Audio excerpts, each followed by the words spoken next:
It can go off now, I think. Hello, hello.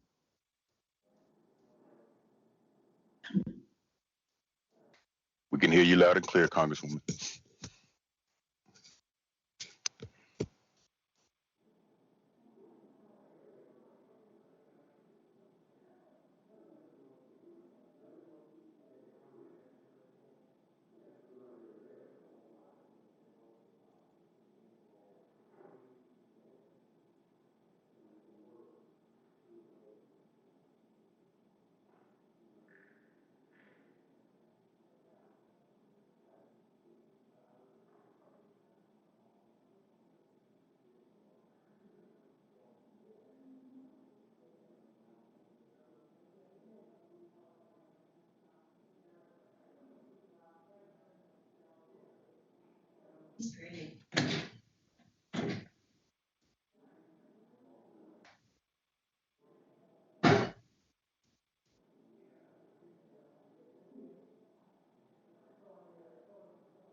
Yeah, I have it up on my computer here, but I'm not gonna have the audio on because we'll have the house internal thing.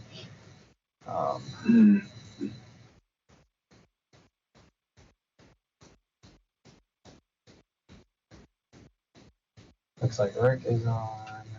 Oh,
okay.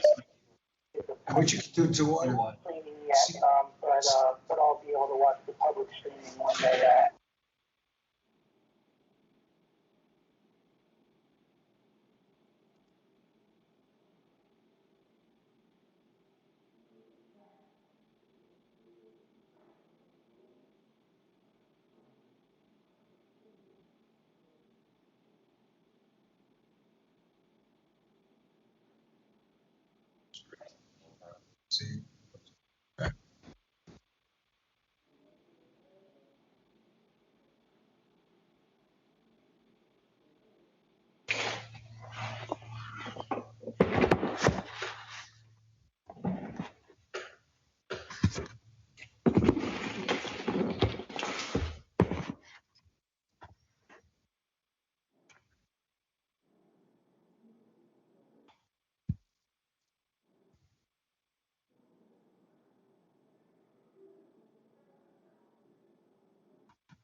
Crawford, you played a good game. Yeah, we did for first quarter. Were you there? No, I watched it. Yeah, it was a good game. Y'all gonna have a good season. Yeah, I hope so. I hope it turns out better than that game did. Well, y'all were, you beat the spread. You guys got a good quarterback. He's great. He's great. Yeah. Hope you're doing good. Yeah, you too.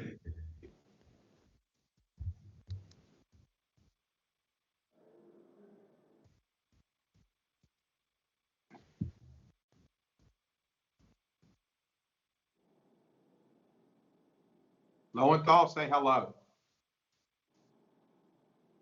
Unmute yourself. Good morning, C. Fine, buddy. Nice to see you. Good to see Alan. you. Yes, How are you, Alan? I'm doing great. I'm good. As great as can be, you know. I wish I was back, but I'm doing fine. Good. It'll be 6 months Sunday since we left. That's right. Wow. Yes. I'll be on town. Where have you been, Steve? I've been here. But I've been here. Hey, Tom. Hi, Tom. Yeah. Hi, everybody. This is Grace. Hi, Grace. Hello, everybody. Hey, Mr. Napolitano. How are you? Hi, Donald. Fine. Doing my almost 6 months at home. Look at your hair.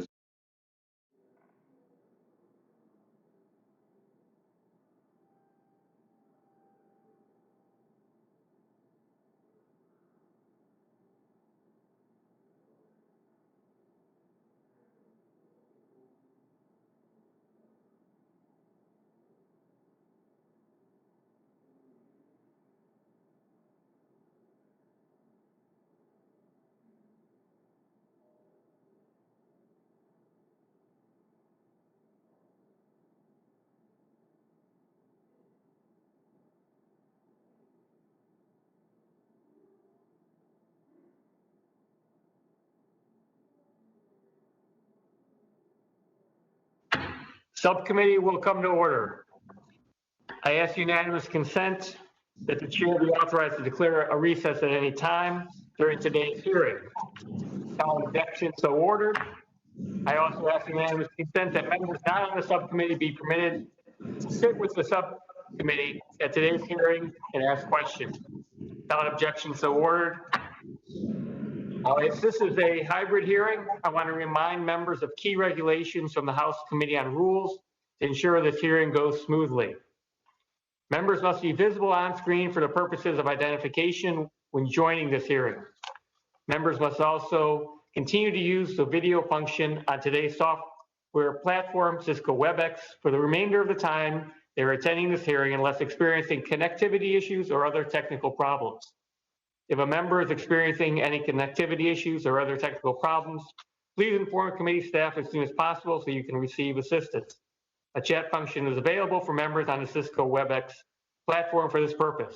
Members can also call the committee's main phone line at 202-225-4472 for technical assistance by phone. Members may also not participate remotely in any other proceeding that may be occurring simultaneously. It is the responsibility of each member seeking recognition to unmute their microphone prior to speaking. To avoid any inadvertent background noise, I request that every member keep their microphone muted when not seeking recognition to speak. Should I hear any inadvertent background noise, I request that the member please mute their microphone. Finally, despite this being a hybrid hearing, I want to emphasize that all the standard rules of decorum apply. As the chair of today's hearings, I'll make a good faith effort to provide every member experiencing connectivity issues an opportunity to participate fully in the proceedings. Members will have the standard 5 minutes to ask questions.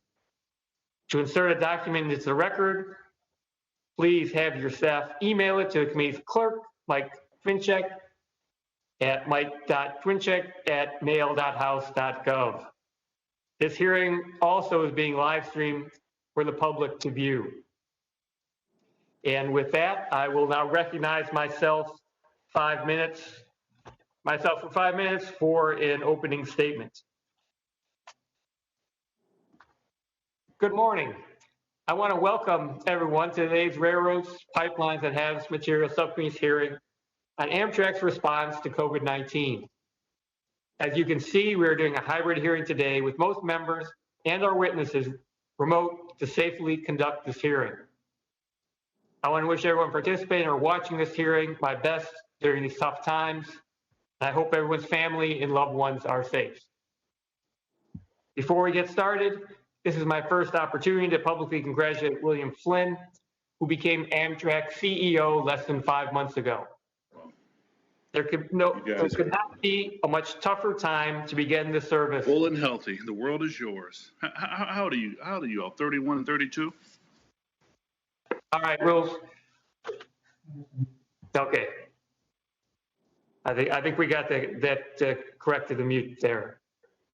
So I wish Mr. Flynn well. COVID has wreaked havoc on the health and economic welfare of Americans, just as it has done across the globe. Economically, the travel industry has been especially hard hit. I understand Amtrak faces serious financial issues and other strains on its operations. And we'll hear specifically about this directly from Mr. Flynn. I've always been a strong advocate for Amtrak because it provides an important public service, national passenger rail service. It is critical that all of us, especially everyone at Amtrak, always keep in mind that it is first and foremost a national public service, though this does not mean that it should not be run well. In addition, as everyone watching knows, I've been a staunch advocate for the men and women who work at Amtrak. It is essential that they're all treated fairly, especially in the midst of an unprecedented pandemic that has caused economic hardships for millions of Americans and their families. That brings me to the issue of furloughs recently announced by Amtrak.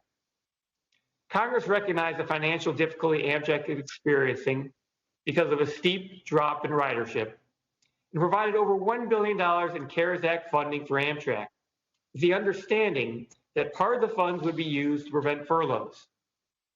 So Amtrak's announcement that they will furlough over 2,000 employees on October 1st is extremely disappointing. I understand that technically we're about to begin a new fiscal year. But one of the biggest frustrations I and other members have is that Amtrak has had months to come to Congress to request additional funding to help keep workers on payroll. The principal reason Amtrak didn't get any money in the HEROES Act passed by the House was that Amtrak didn't submit a supplemental request until 10 days after passage.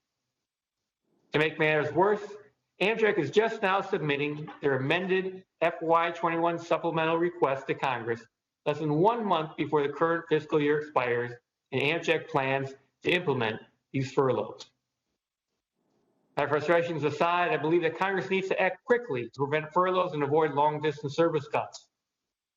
First, the furloughs won't actually save the federal government that much money because the workers furloughed will be eligible for railroad unemployment insurance, which is funded through taxes paid by workers and their employers, in this case, Amtrak. Second, we tried cutting long-distance service to 3 days a week prior under President Clinton in 1994. Congress, on a bipartisan basis, led by Mississippi Republican Senator Fred Lott, eventually rejected those cuts and restored long-distance service to 7 days a week because cutting long-distance service economically hurts rural communities, undermines Amtrak's role as a national passenger rail system, and actually doesn't save that much money. Congress's view on this has not changed in the past 25 years.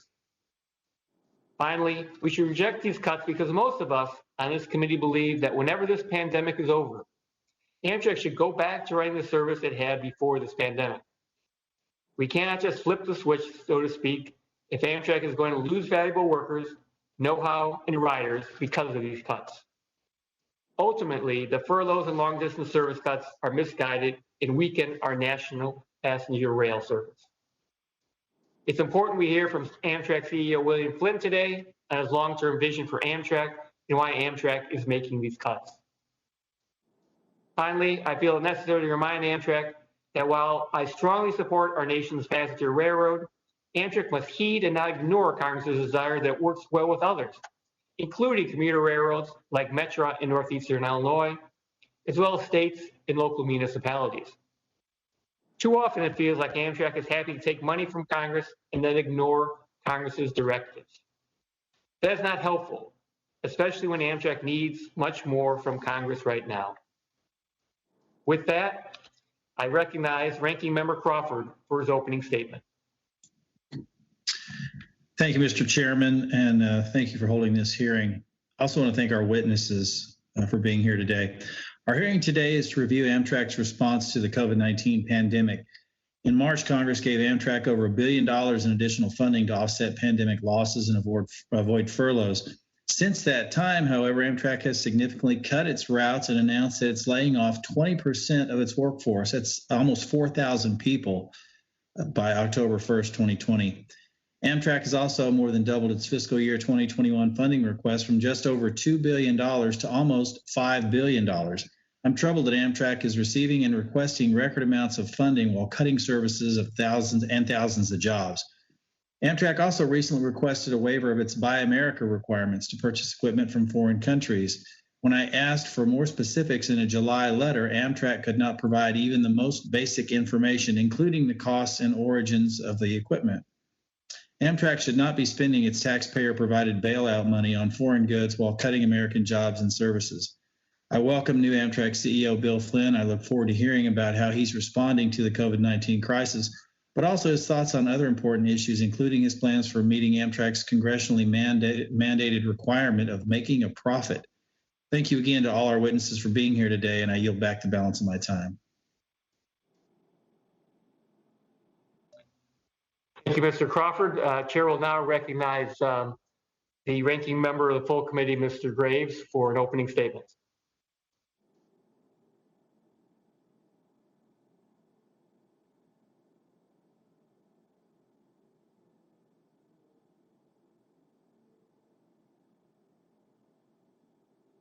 Sorry about that, Mr. Chairman.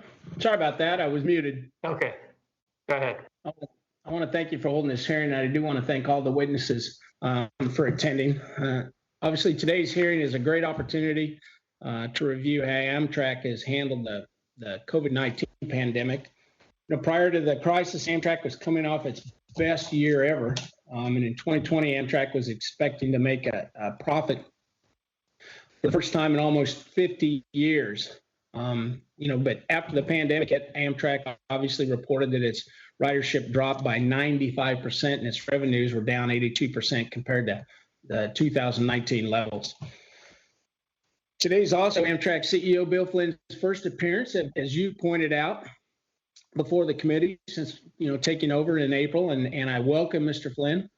He comes to Amtrak after several years working in various roles in the private sector. Transportation industry. His experience includes high-level positions in obviously the aviation industry with Atlas and maritime industries, and also working for a Class 1 freight railroad. And I know many of the members on the committee on both sides have worked with Bill as he's served in various roles. And I've always found Bill to be both effective and forthright in many of his past positions, and I expect that's going to be the same case for Amtrak and his leadership at Amtrak. I look forward to hearing from Mr. Flynn on his update when it comes to Amtrak's COVID-19 response, and I'm also interested in hearing about his future plans for Amtrak, including recovering from the pandemic and restoring ridership and meeting the congressional mandate for turning profit. So with that, again, thanks to all the witnesses, and I look forward to the discussion. I yield back.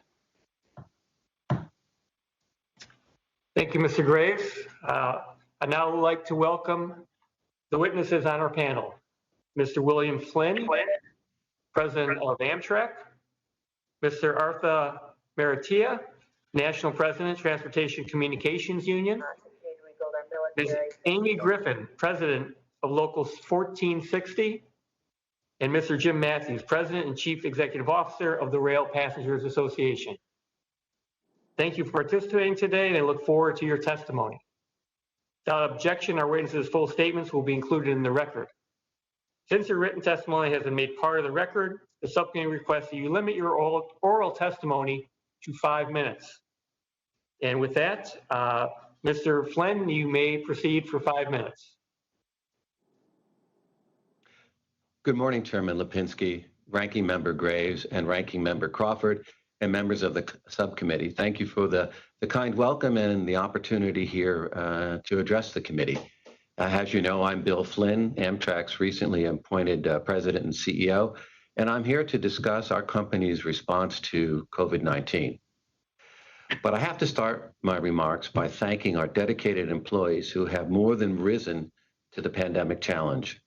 Our highest priority is always going to be the safety of our customers and the safety of our employees, and I'm truly proud of our team's efforts. Amtrak has been an early leader throughout the crisis, instituting social distancing requirements, employee pay protection, mask requirements, and now COVID-19 testing for all of our employees on an as-requested basis. We're also partnering with the leading university to study airflow and ventilation in our rail cars and working with others to strengthen our disinfecting protocols. I want to thank you for the Invest in America Act, and if enacted, we'd finally have the funding we require to modernize our system, add more trains and new routes across our nation, and receive the priority treatment from our host railroads that your constituents deserve. Simply put, it's the game changer we've always hoped for. Amtrak did deliver record performance in fiscal year 19, and fiscal year 20 was set to be another record year. But as the pandemic's effect took hold in March, our ridership plummeted by 97%. In February, we carried more than 80,000 daily passengers, but in April, there were less than 4,000 passengers, with corresponding impacts on our revenues. Thanks to the CARES Act, we've managed to survive these difficult times for FY20, but unfortunately, our ridership and revenue are still down more than 80%. We recently updated our forecast for fiscal year 21, and we now anticipate needing up to $4.9 billion in funding to operate and invest in our network, support our partners, and address various congressional concerns, such as avoiding employee furloughs and maintaining daily long-distance service. But given the current uncertainty of COVID-19 supplemental funding, or FY21 appropriations levels, we must be prudent and prepare for the situation at hand while hoping for the best. Therefore, as explained this summer, we are implementing our plans to adjust our service and workforce levels beginning in October. As difficult as these actions are, if we do not take such cost-saving measures and fail to receive supplemental funding, we anticipate burning nearly $250 million each month. At this rate of loss, we would be forced to take drastic measures with long-lasting impacts on the company, on our employees, and on our network. As you know, we have already reduced service on both the Northeast Corridor and state-supported routes, and we now plan to extend temporary frequency adjustments to most of our long-distance trains. But let me be clear, these adjustments are temporary. There is no secret plan or hidden agenda as critics may suggest. Many of your districts have long-distance service, and I've heard your concerns loud and clear. And please know that I'm 100% committed to our long-distance network and to its future. By way of example, we continue to make investments that demonstrate this commitment today, and I can point to our purchase of 75 diesel locomotives for this service line.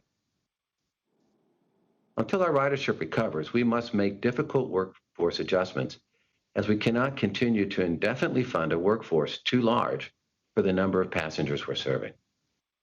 Many states have told us that they will be unable to partner with Amtrak unless we reduce our costs to better align with ridership. Having grown up in a rail labor family, I know how hard furloughs can be, and we're working hard to minimize impacts to our employees. Earlier this year, we implemented several cost-saving measures, but given the continued lack of riders and uncertain funding, we plan to reduce our workforce by approximately 2,050 agreement and management positions. Going forward, we will do everything in our power to return furloughed employees to work as soon as possible, and we are going beyond our contractual requirements to provide extended and no-cost health care coverage during this period. Intercity passenger rail remains one of the safest, most efficient, and most sustainable forms of transportation. Once the pandemic passes, Amtrak stands ready to grow and serve more of America in large cities and in rural communities, thereby providing thousands of good living wage jobs for skilled employees in the process. Please know that I am committed to working through this crisis with you and with other stakeholders to manage these near-term challenges while safeguarding Amtrak's future. Thank you for your time and support, and I look forward to your questions. Thank you, Mr. Flynn. We will now move on to Mr. Maratea. Mr. Maratea, I hope that I pronounced that correctly this time.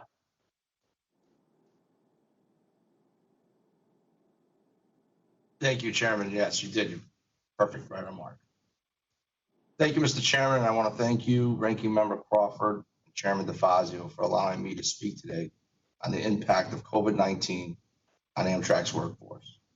My name is Artie Maratea, National President of the Transportation Communications Union. TCU is the largest union on Amtrak, representing approximately 6,800 workers in the clerical, fireman, supervisory, and other crafts. I'm here on behalf of Amtrak workers to urge Congress and President Trump to act now to preserve our nation's railroad, protect Amtrak workers from getting furloughed, and reauthorize the extension and expansion of RUI benefits so that thousands of railroaders continue to put food on the table. Today, the immediate future of Amtrak's workforce is largely uncertain. With the additional funds from the CARES Act drying up and overall ridership severely reduced compared to last year, Amtrak now stands at the edge of a fiscal cliff.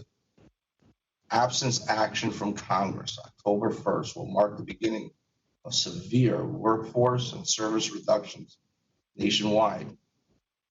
This House of Representatives passed their FY21 THUD bill, which included $10 billion in operating, capital, and emergency response grants for Amtrak, and a requirement to maintain the workforce and route frequencies. On behalf of Amtrak workers, I call on the Senate to pass the House bill and for President Trump to sign it today. The COVID crisis has been a nightmare for all of us, but particularly for the transportation sector. That's why TCU has been outspoken about the size of aid Amtrak would need early on. Last week, Amtrak finally increased their FY21 supplemental request to $2.9 billion, which includes maintaining the workforce and long-distance frequencies. Unfortunately, they also began issuing furlough notices to all their crafts in the event Congress doesn't provide adequate funding. And just to be clear, if Amtrak receives no supplemental funding on October 1st, the damage will be catastrophic. According to Amtrak, service cuts would be severe, and furloughs would amount to approximately 60% of the workforce. These are the same frontline transportation workers that have been coming in to work day after day during the pandemic, at great risk to themselves and their families. Many have contracted the virus. Some have died. You can understand my frustration and why Amtrak workers are so scared for their future. While many Americans have had the luxury of working from home, these Amtrak workers have been putting their lives on the line to keep our fragile economy moving. Our people have sacrificed, and now they're faced with losing their jobs come October 1st. These people need action and they need it now. Unfortunately, Amtrak workers are indeed furloughed. The CARES Act expansion of railroad unemployment insurance has already expired. So these thousands of railroaders will be immediately thrown into a system that's already under immense pressure. President Trump's memo addressing unemployment insurance attempts to provide a $300 expanded benefit for regular state-based unemployment insurance. Unfortunately, President Trump's memo does nothing for railroaders, as it fails to include them in the expanded benefit. It doesn't even mention railroad unemployment insurance. And to make matters worse, unlike every other unemployment insurance program in the country, railroad unemployment is unique, since it is the only one subject to budget sequestration. This means that not only will furloughed railroaders not receive the expanded benefits, but the regular RUI checks will be reduced by 6%. This is unfair, and Congress should fix this today. Fortunately, this House of Representatives has once again already paved the way. The HEROES Act included both an extension and expansion of RUI, as well as removing it from sequestration. On both RUI and Amtrak funding, we urge the Senate to follow the House's lead and act now to prevent the kind of economic collapse that would occur if our transportation modes and workers are left to wither on the vine. I thank you for the opportunity to testify, and I look forward to your questions. Thank you, Mr. Maratia. Next, we'll have Ms. Griffin. Ms. Griffin, you may proceed. Chairman Lipinski, Ranking Member Crawford, and members of the committee. On the behalf of the members of the Transport Workers Union of America, thank you for holding this important hearing to discuss the damaging impacts COVID-19 has had on Amtrak frontline workers, as well as the railroad's response.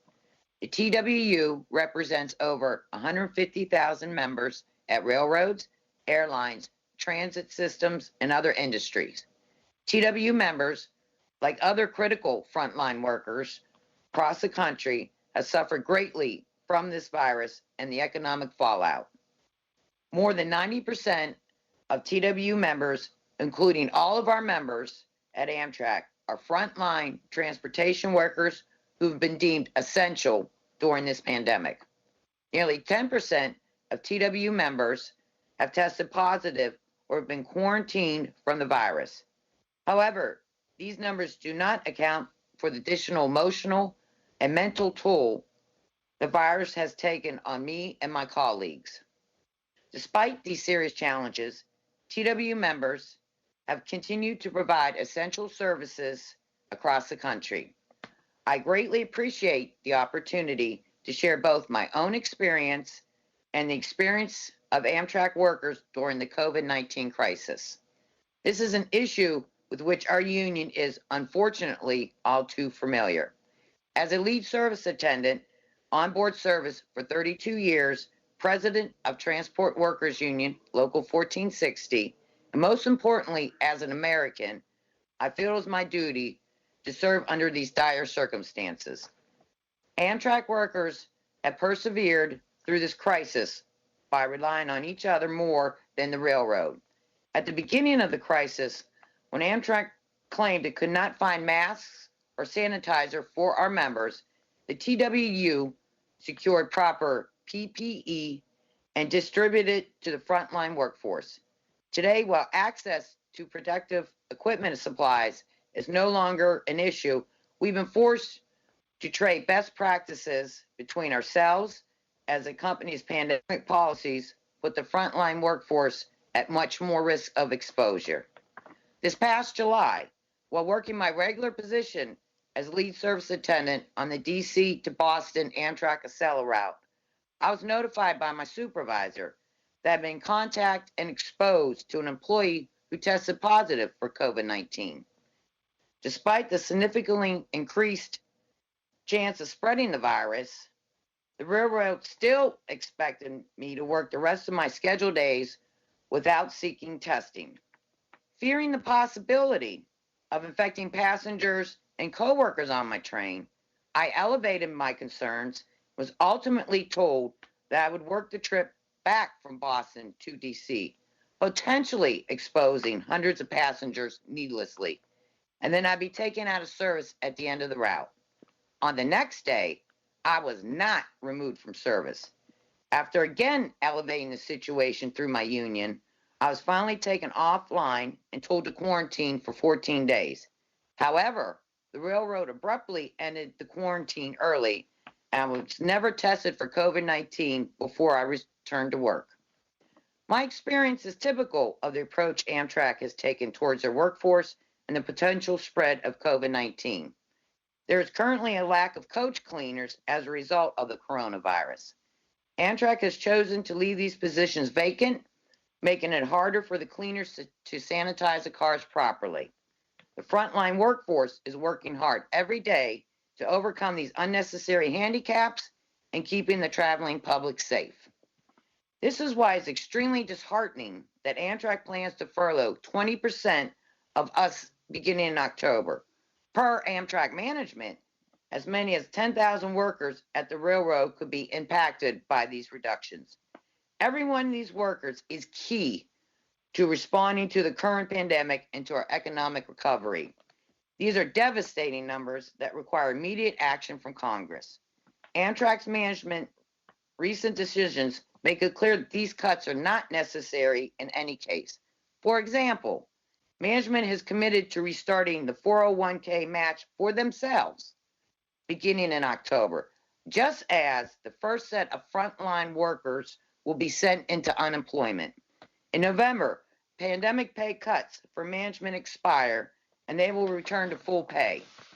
Meanwhile, onboard service workers will remain at significantly reduced hours for the foreseeable future. We urge Amtrak to reverse course and prioritize the rank and file frontline workers who interact directly with our riders rather than themselves. All this will be much easier if Congress can come together to provide at least $4.5 billion in additional support for the railroad. This money would not just keep thousands employed, but preserve safe and healthy rail travel for the communities we serve. Thank you for allowing me to speak today, and I look forward to any questions you may have.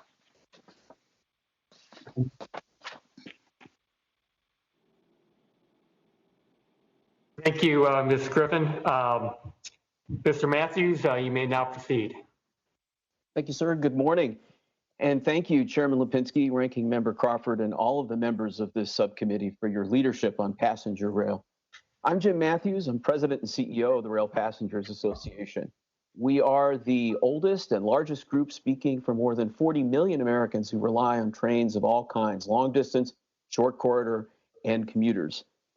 We know Amtrak faces tough choices from the pandemic, but our members have watched with growing alarm since May as plans take shape to degrade essential service by cutting 12 out of 15 long-distance routes to only 3 times a week. This morning, I'd like to highlight one of the most crucial findings from our new modeling of this plan's effects. Dropping daily service in 30 states would inflict staggering economic damage in America's heartland, but produce only minuscule savings. We were glad to see the bold vision this committee laid out in the Moving Forward Act, and we were also glad to see House appropriators respond to your vision by including $10 billion in Amtrak grants for fiscal 21. These remain the right answers for the long term.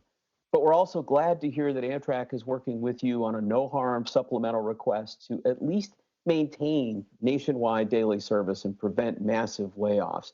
We support this request wholeheartedly.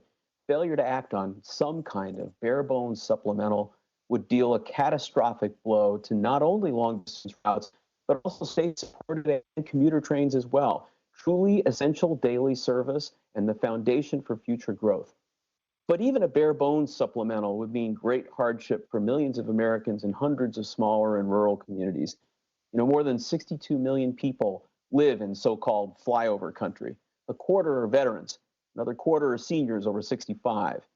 Intercity rail has always played an outsized role in these towns. It's even more true today during the pandemic, as passengers with health problems can more easily and safely make socially distanced trips on Amtrak. The numbers tell this story. Since the pandemic began in March through the end of July, NEC ridership was down nearly 90%, but long distance routes were off only 68%. Today, during COVID, long distance makes up 45% of Amtrak's revenues, compared with 21% a year ago, and has contributed the largest single share of Amtrak revenues in every month since March. And that could all change on October 1st if Congress can't act. If I could have our slides, please. We've always said that passenger rail is an economic engine in America's heartland.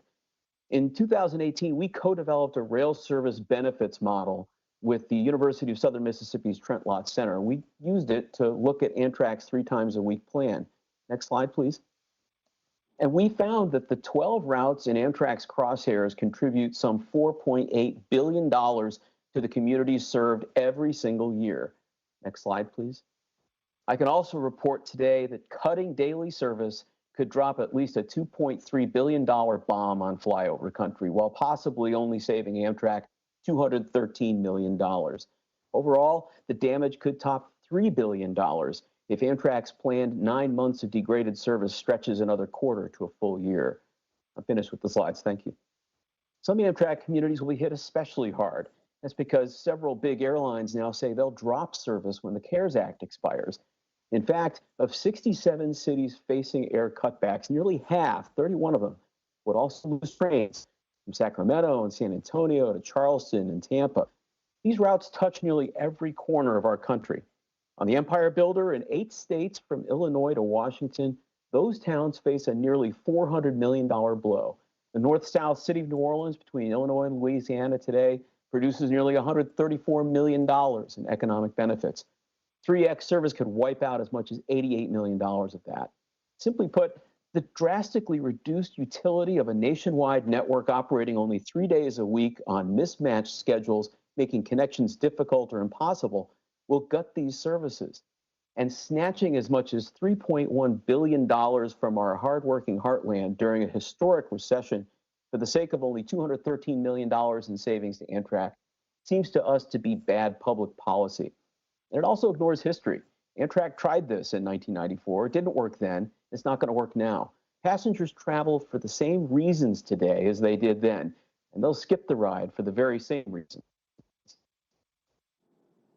In closing, we think today's long-distance COVID ride is just a better way. Cut some costs while preserving daily service by simply running shorter trains.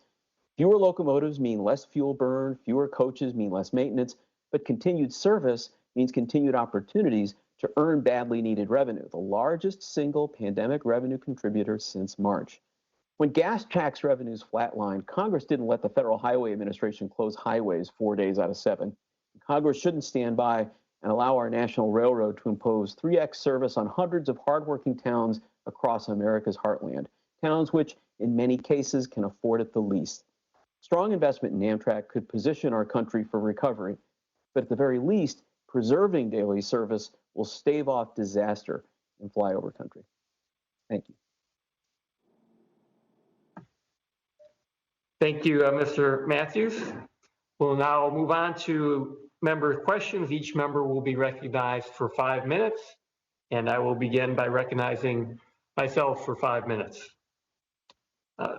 Mr. Flynn, Ms. Griffin mentioned this in her testimony, and I was made aware that at Amtrak Town Hall on July 29th that you attended, your team said that the 401k match will return for management employees on October 1st, and the pay cut for certain management employees that they took will be restored in early November. Can you confirm that this information is accurate? And if it is, do you think it's appropriate to restore the 401k matches and the pay for management employees when you are furloughing over 2,000 employees and cutting vital train service? Thank you for your question, Mr. Chairman. So yes, it is accurate that during that town hall meeting, we discussed restoring the 401k match. At the beginning of the pandemic, we took the initiative to reduce expenses, and I referred to that in my remarks. And so we did cut the 401k match for all management employees, a 401k program that was put in place some years earlier when we eliminated the defined benefit pension plan. And in exchange for eliminating what was viewed to be a very attractive pension plan with a much lower cost 401k match, we cut those expenses at the beginning of the pandemic. We thought that it was an appropriate action to take because while it would have impact to total compensation for our employees, it wasn't immediate take-home pay. But we've heard loud and clear from our employees that taking that match away had significant impact to them. And I'll point out, of course, there were no cuts to any agreement benefits at that time. So considering the equities of the situation, it made sense to us to restore the 401k match at the beginning of October. On a voluntary basis, for me, on a voluntary basis, I elected to take no compensation when I joined the company at the beginning of April 15th, in view of what the economic crisis that our company was suffering. We took substantial cuts across our management ranks. And when I compare those cuts to reductions that other management teams in other transportation industries have taken, I believe those cuts were larger and deeper in terms of how far down the management ranks they went. Well, Mr. Flynn, I do appreciate that. I appreciate that you are taking no compensation. The question is, should this be restored to management while we're furloughing frontline workers? My view is we're restoring a basic level of pay, considering all the equities to ensure that we also retain now a smaller group of management people as a result of furloughs and VSIP so that we can properly run the railroad. Well, I think that that's not going to be looked on well just for the equity, but let's move on. If Congress gives you the $4.8 billion by October 1st, you indicated, will you commit on the record to rescinding the furloughs and rescinding the cuts to longer distance service? I'll commit that we'll do as directed by Congress, and if that $4.9 million instructs us to rescind the furloughs and rescind the service cuts, we'll do that. And if Congress does not provide any additional supplemental funding in a COVID relief bill or appropriations package, what other cuts can we expect to workers in service? Excuse me, Mr. Chairman, is that providing the $2 billion and nothing else, or providing nothing? Let's say if $2 billion was provided. We'd be in a very, very difficult position as a company, Mr. Chairman. As I mentioned in my testimony, our cash burn is about $250 million a month right now. And so we would have to make very dramatic reductions across the company in order to stave off bankruptcy, I would argue, in the long term. Certainly very, very significant challenges to run this company or operate this company on behalf of our customers and with our employees in the near term. So substantial reductions in all services and perhaps elimination of some LD services if that's the cash burn we're having, and no supplemental funding. Well, it'd be good to see what those would be, just as we're looking at providing a funding. As I said, I support providing the funding, but we want to know what additional cuts may be. And I'm running out of time here, so for the purpose of the record, are you willing to work with me to amicably resolve some local issues that I have, including the Chicago Union Station contract disputes between Amtrak and Metra, and Lamont, Illinois' request for a new Amtrak stop on the Lincoln service? So I just wanted to get you on the record. Will you work with me to help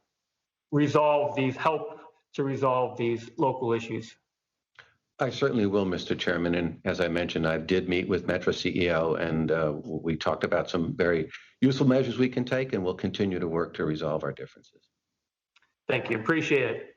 I will My time has expired. I will now recognize Mr. Crawford for 5 minutes. Thank you, Mr. Chairman. Mr. Flynn, in your written testimony, you stated that the leading cause of delays to our long-distance trains is the failure of some of our host railroads to comply with this longstanding legal obligation to provide Amtrak trains with preference over their tracks. Can you clarify that remark? Because the data sets I've examined show that FTI accounts for only a small percentage of overall Amtrak delays, at least on the lines I've examined. Thank you, Ranking Member Crawford. I think we stand by our remarks. We publish every month in our statistics, which are available online, the number of minutes of delay that we experience on each of our host railroads, and have done that for quite a long period of time. We regularly and routinely find passenger trains are not given preference over freight railroads, and that's what our statistics in our experience reflect.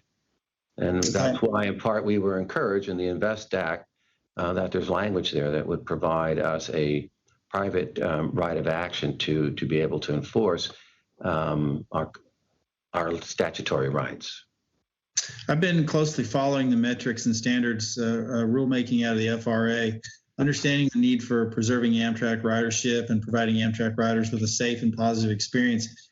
It would make sense to me for Amtrak to revisit current schedules to account for actual runtime. Can you explain how you're working with freight railroads on lengthening some of your schedules in light of the new FRA metric?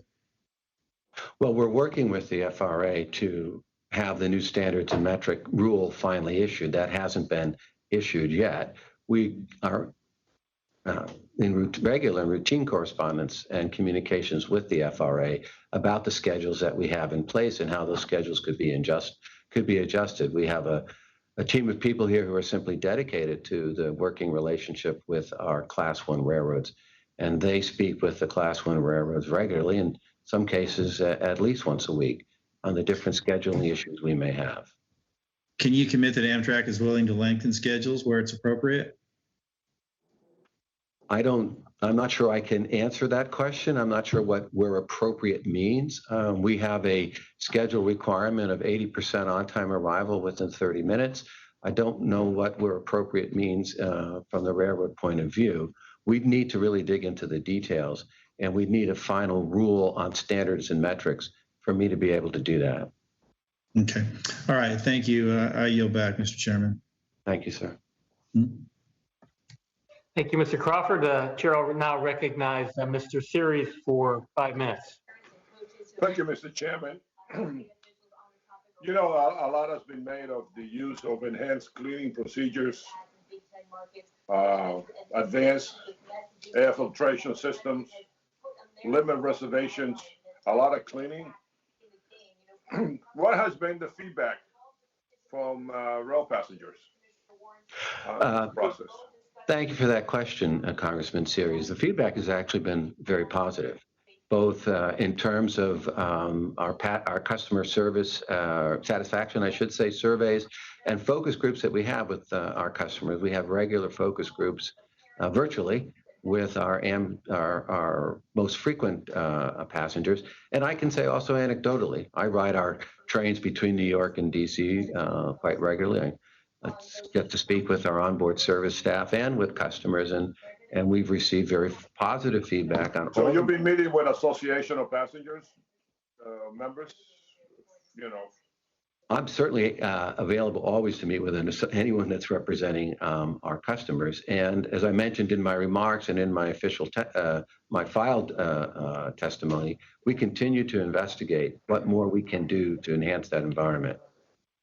So they certainly are aware of your efforts. I believe they are, and we continually communicate all the steps that we're taking, all the different actions that we've made, different actions that we've not only taken in terms of cleaning and the cleaning protocols, but we've enhanced our communications with our customers to give them more information about the service, about the trains. For example, if you were to book a train today, you could understand what that level of booking is, and you may find that you want to book another train with just fewer passengers on. Those are the kinds of enhancements that we provide, and we communicate them. So the question I have also about the furloughs is, have you broken it down for state? For example, New Jersey, how many people will lose their jobs if this were to go through? So we've talked about 1,950 furloughs that we're going to announce. They're going to occur in October, and they are by craft, and they will depend on. It could well be that a person works in New York but resides in New Jersey, so that's further work that we need to do, but we can certainly provide that. Because I represent the northern part of the state, which is very heavily congested, and a lot of people work at Amtrak. So I was just wondering what the impact is going to be in that area of people being furloughed. Yeah, I want to get back to you with the accurate information, but I do understand that the number of employees who will be furloughed, who identify themselves as New Jersey residents, is a relatively small number. And I mean, something less than 25. For New Jersey? Yes, sir. So I assume that these, all right. But what we will. Is that the reason? Is that the reason because of the Northeast corridor? That is. Pardon me, sir. Is that the reason? The reason is it because it is the Northeast corridor and it's very active in that area. Yes, sir. But we'll be happy to provide the committee staff with the numbers by state, so all the members can have that information. Okay, I appreciate that. Thank you very much. Thank you, Mr. Chairman. Chair will now recognize Mr. Graves for 5 minutes. Thank you, Mr. Chairman. I appreciate it. And my question's for Mr. Flynn. And given your, I'm very optimistic given your background in the private sector that you're going to be able to meet the mandate for profitability and being successful. And I know it's obviously not an ideal situation to take over, an unprofitable business in the middle of a pandemic. That's not that makes it that much harder. But can you just give the committee your perspective on how you or your ideas on how you are going to be able to achieve, that mandate and hopefully turn Amtrak around and make it profitable? Thank you, Ranking Member Graves. That's a great question. What we fundamentally believe, of course, is that we are in a pandemic. Earlier in the year, we might have thought that the shape of the recovery would look perhaps like a V or look like a U, but that's not the case.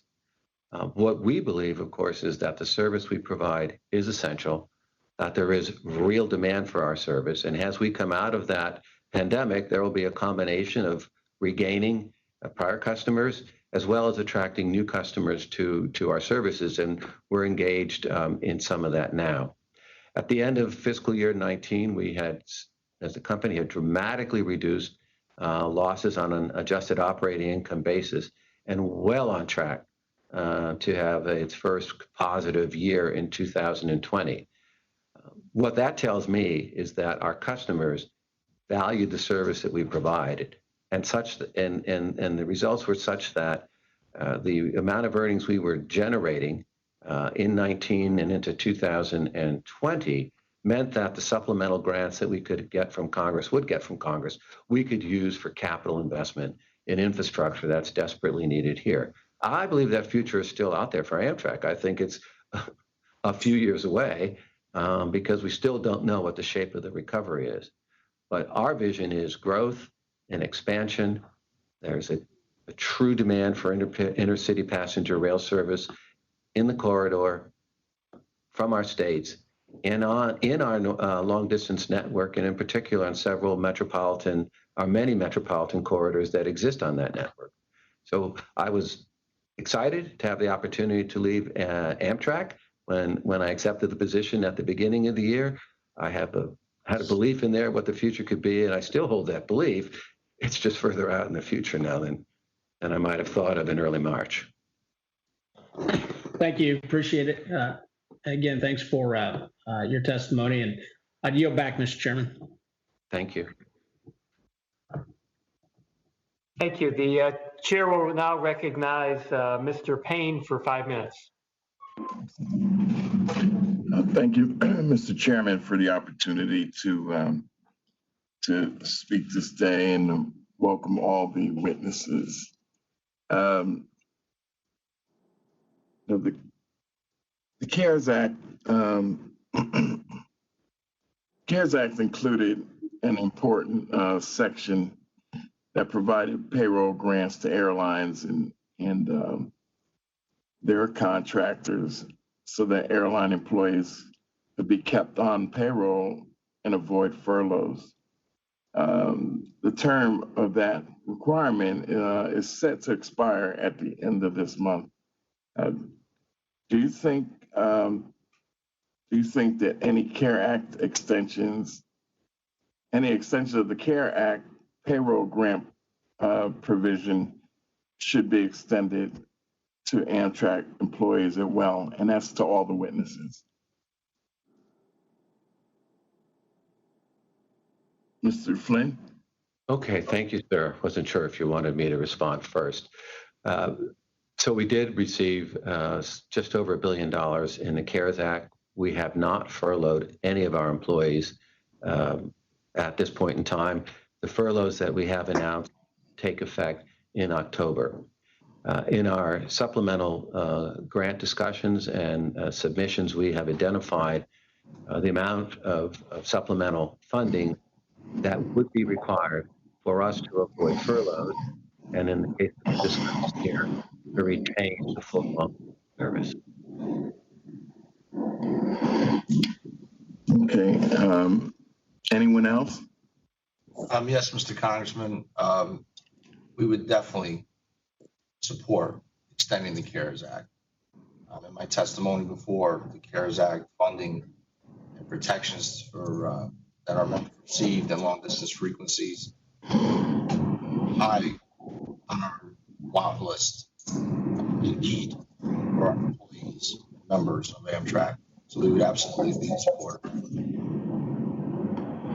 And certainly, Mr. Payne, I'd like to add to that from the point of view of the rail passengers. Our passengers really do rely on those frontline employees, particularly when you start looking at the number of disabled folks, elderly folks, people who need that extra hand. We really would very much hate to see anything happen to some of those frontline folks, our friends at TCU and TWU, and not only on the trains, but even in the call centers. Example, now if you're looking at the strange connection pattern that we're going to see 3 times weekly service and the drastic reductions of connections in Chicago, planning a trip is going to become an incredibly complicated exercise, and having expert track employees on the other side of that phone line to make that connection clear to a passenger is also going to be very important. So whether you're looking at folks on the trains or dealing with customers in remote ways, we would be very supportive for those folks to have that aid. Thank you. And Mr. Flynn, I understand that COVID-19 has upended the transportation industry across the country and cost Amtrak billions in lost revenue. We know the Amtrak plans to furlough those 2,000 employees, approximately 10% of the workforce at the end of September. I'm sure these furloughs are your attempt to mitigate these revenue losses. We're here because Amtrak has requested $4.9 billion in additional funding from Congress to deal with the revenue shortfall. Now, Amtrak is a public entity, and the profits should not be the priority. Passenger safety and service quality must be priorities. What would happen if Congress fails to provide the funding you're requesting? Thank you, Congressman Payne. Well, first, I fully agree with you that safety is our #1 priority, and safety informs everything that we do, regardless of a level of funding. the level of funding affects the level of operations, but never the level of safety. If we are not able to achieve supplemental funding, as I replied to Congressman Pinsky in his question, we have to make substantial other service reductions across the company, and that also means we would have to adjust the workforce given the level of cash burn that we have. In addition, we would also have to reduce our level of capital expenditure. Capital expenditure, of course, whether that's repairing our state of good repairing track infrastructure, and some of the other longer-term capital projects, such as our bridges and tunnels. Those great work in our capital program is done by Amtrak employees. Reduction in service, a reduction in employment, a reduction in capital spending, also a reduction in employment by very difficult choices that we have to make. Would have to make if we would be ready to. Okay, well, thank you. And my time is up, and I'll yield back, Mr. Chairman. Thank you, Mr. Payne. I just want to remind everyone to make sure you mute when you're not speaking, and hopefully, Mr. Flynn also. The connection seemed to be going bad, but hopefully it will get back to the way it was. The chair will now recognize Mr. Perry for 5 minutes. Thank you, Mr. Chairman. I'll address my questions to Mr. Flynn as well. And in your written testimony, it states that Amtrak was on track to generate passenger revenues exceeding operating expenses in FY 2020 for the first time ever prior to the COVID-19 outbreak. In other words, Amtrak was going to turn a profit before COVID-19 devastated ridership. And it's true, that would be welcome news to the taxpayers. And I don't think I need to remind you that the American taxpayers provided Amtrak with over $100 billion in subsidies over the nearly 50-year history. And I heard you talk to the ranking member about the same claim, if I can use that term.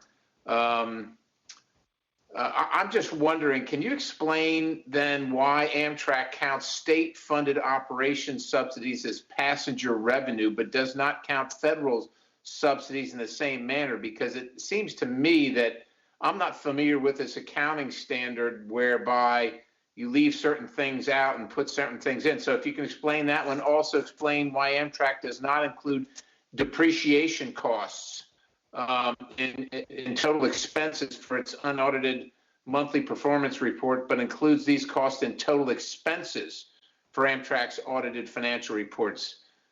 These practices appear to be done in order, in my opinion, to hide the amount of losses Amtrak runs every year. But I certainly want to give you the benefit of the doubt. And how do these accounting practices improve the ability of Amtrak, Congress, or the American people, for that matter, to evaluate Amtrak's financial viability?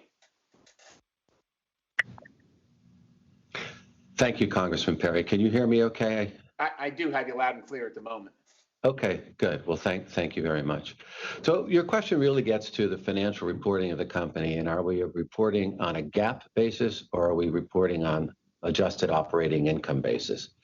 The numbers that I referred to in my answer to several of the other members so far were indeed talking in terms of adjusted operating income, which in the private sector, it would often be called EBITDA. And you also mentioned that this does not include depreciation, and that's exactly right. So the largest difference between adjusted operating income and GAAP is the exclusion of EBITDA for discussion purposes.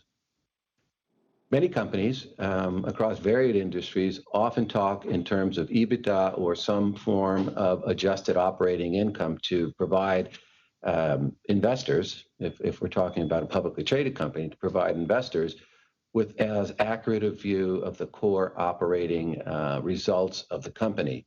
But GAAP, of course, is the bottom line, and we report on that. The biggest number is depreciation, which largely addresses the catch-up in investing that the company is doing in fleet and other infrastructure that hasn't been done for many, many years. But we report both, and both are available on the Amtrak website. Well, I'm just going to, because I want to move on to a couple other questions. I remain unconvinced about the difference between state and federal subsidies and how they're reported. I don't see the difference, and I don't think many of my bosses, my constituents do either. Amtrak's latest supplemental funding request includes $4.9 billion in anticipated expenses for FY21 to operate and invest in the network. According to Amtrak's own figures, though, total expenses for FY19 were $4.198 billion. Can you explain why is this such a vast difference? I mean, that's a lot of money. What's the difference there? 4.198 billion to 4.9 billion. Right. So I want to just come back to your state question for just a second, please. So the state revenues are reported in other revenue, and it's what the state pays us to actually perform a service. So we operate quite a few state-supported trains, and for example, in Pennsylvania, the Harrisburg to Philadelphia line, the Keystone, is a state-supported train. They sell the capacity, the tickets. They put a price on those tickets and pay us the operating cost of running the train, maintaining track infrastructure.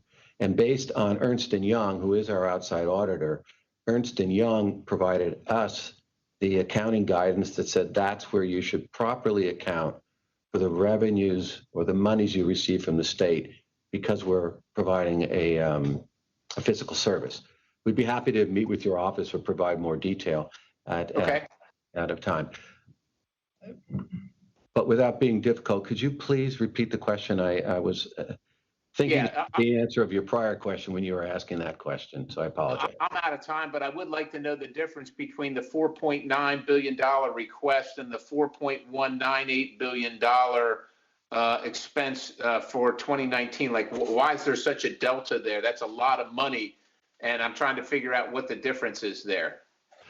Well, I think the expense there is a total expense on a GAAP basis, and so there are hundreds of millions of dollars of depreciation in that number. The $4.9 billion request as we go forward on FY21, first of all, addresses the revenue shortfalls that we're experiencing as a result of the drop in ridership.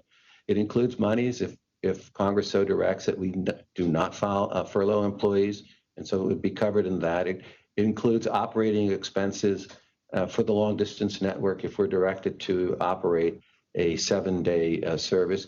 It also includes monies for the states and commuter railroads based on what they have told us what they need and what revenues, frankly, they do not have, but still want us to continue to operate a higher level of service.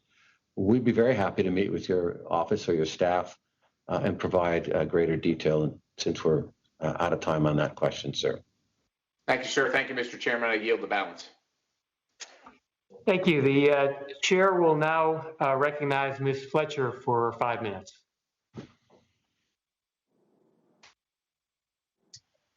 Thank you so much, Mr. Chairman. And thank you to all of our witnesses for being here today. This is an important hearing, and I'm glad to have the witnesses here to testify about the COVID-19 pandemic's impacts that are evident across so many sectors.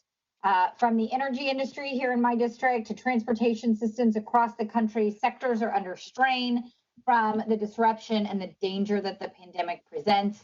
And Amtrak, as we've discussed and heard about, already has plans to furlough 700 onboard service workers beginning in October because of the uncertainty in funding they face. And that is something that unfortunately we are seeing across the country and is a particular concern here, I know, for this committee. So while Congress did provide in the CARES Act, I'm concerned that the $1 billion that was provided has fallen short when Amtrak's overall revenue was down 82% in July compared to 2019, and where the ridership of these long distance routes is 61%, as we've discussed a little bit already this morning.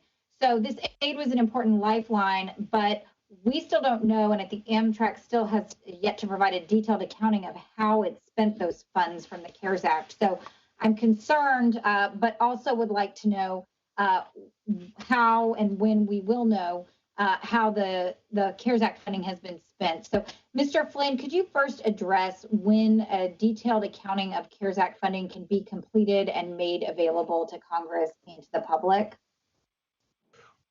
Well, thank you. Thank you, Ms. Fletcher. We are closely tracking every dollar that we spend under the CARES Act, and the Amtrak OIG recently issued I would say a full report, but an interim update on Amtrak's expenditure and recording of tracking of those expenditures just several weeks ago.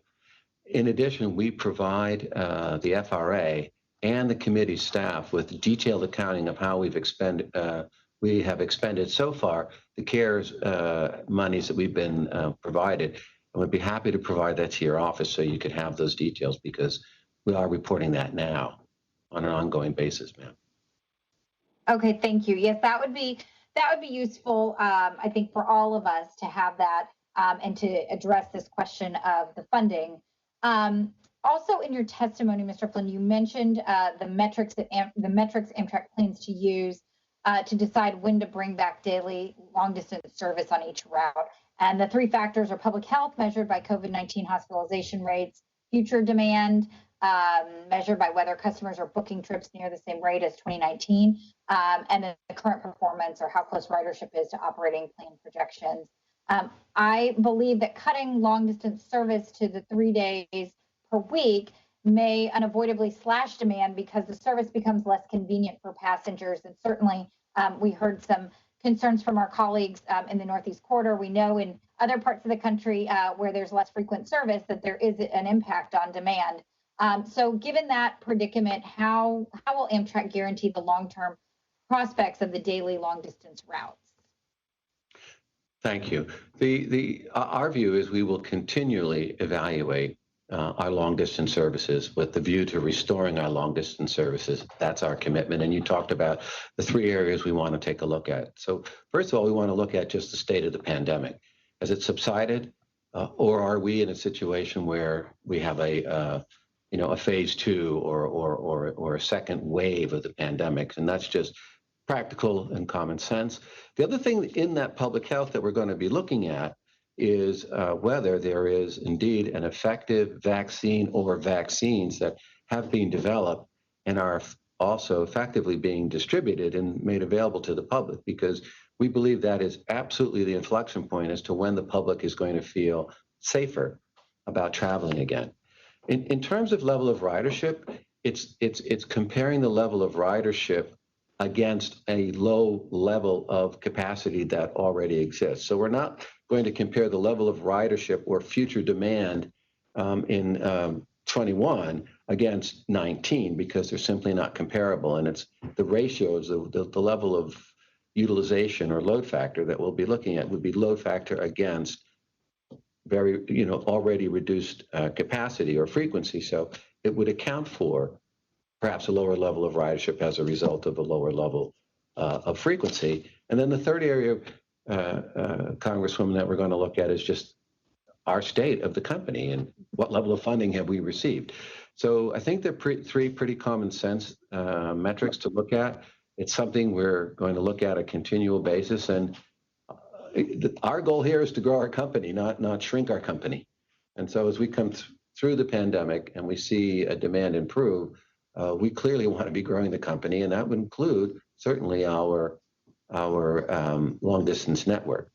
And one other point I'll make, we're certainly going to need the help and the cooperation of our host railroads in order to not only restore service, but grow service. Thank you. Thank you so much. I have used up all my time, so I want to thank you for your answers and thank all of our witnesses for being here. And I will yield back. Thank you, Chairman Lipinski. Thank you. The chair will now recognize Mr. Rodney Davis. Rodney, we hope that you're doing well. Thank you, Mr. Chairman. Appreciate that, and great to be with you. Sorry I couldn't get on the call earlier. Had something else already previously scheduled. Mr. Flynn, welcome. Great to see you again. I look forward to continuing to work with you in this new capacity of yours. I don't know if you're aware of this or not, but one of my constituents, one of my local mayors, has been nominated to serve on your board of directors, Mayor Chris Coos out of Normal, Illinois. I certainly hope the Senate can confirm him and the rest of the slate so they can get to work. He knows the issues with Amtrak in Central Illinois inside and out. I'm very proud to have him serving with you, and I look forward to you and he working together. I know that this is a tough time, as my colleagues have mentioned, as you mentioned in your testimony, Mr. Flynn, financially for Amtrak, passengership, ridership. Obviously, those numbers have gone down. But now I think it's the time to address some of the institutional issues that exist with on-time service for Amtrak, while the passengership and the ridership is not at levels where it's impacting them. We have an issue with the Saluki Express and the Illini Express in Central Illinois with on-time service. And there's always been a conflict between the local railroad who owns those tracks and Amtrak service. And it seems like a constant game of back and forth. Now, I'd like to get your commitment to work with the railroad, especially on those two lines, to try and address the short shunt issue that has been driving some of these on-time service issues when the passengership is higher. And what are you guys doing now with the ridership down to address some of those concerns, Mr. Flynn? Thank you, Congressman Davis. It's good to see you again. You raise an excellent point. So with lower levels of train operations, indeed, our level of on-time performance, frankly, has improved. And some of those lower levels of operations are indeed Class 1 host railroads, which suggests to me that real improvement is available and achievable, and why we were excited to see it in the legislation, the right of private action. We are specifically in Illinois in discussion with the Canadian National on levels of service and on operations, certainly for the Illini and the Saluki, but also for other operations that we have in and out of Chicago. And our belief is, while the COVID-19 certainly has created challenges for the long distance services, frankly, all of our other services, the number one issue we have in long distance service is cooperation with the Class 1 railroads to deliver a much higher level of on-time performance. I personally have spoken with the CEO of Canadian National, but our teams are working with them on a regular basis. I believe it's solvable, but it has to be solved, and it hasn't been. Well, I appreciate that, and I agree with you, Mr. Flynn. I hosted a community roundtable with representatives of Amtrak and of the CN in Champaign, Illinois, or in Urbana, Illinois, a few months before COVID hit. And I was assured by the CN and also by Amtrak that we were this close to the technological advancement that would make sure we were ready to address the on-time performance of those two lines in particular, which have abysmal on-time performance measures.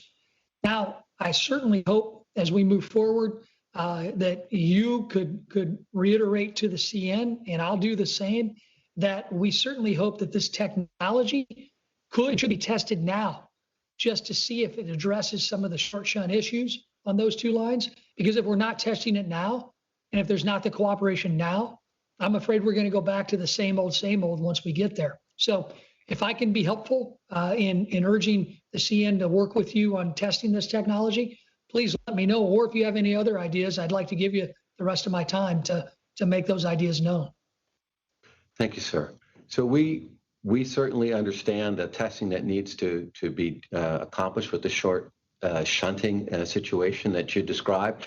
However, the folks and the technology that's going to test that are from the UK. And so I'm not going to blame everything on COVID, but this is one situation where I do believe that COVID-19 has had an impact to get this testing done. It's certainly something that we want to do. And our job certainly is to improve the level of service everywhere, and certainly on these routes.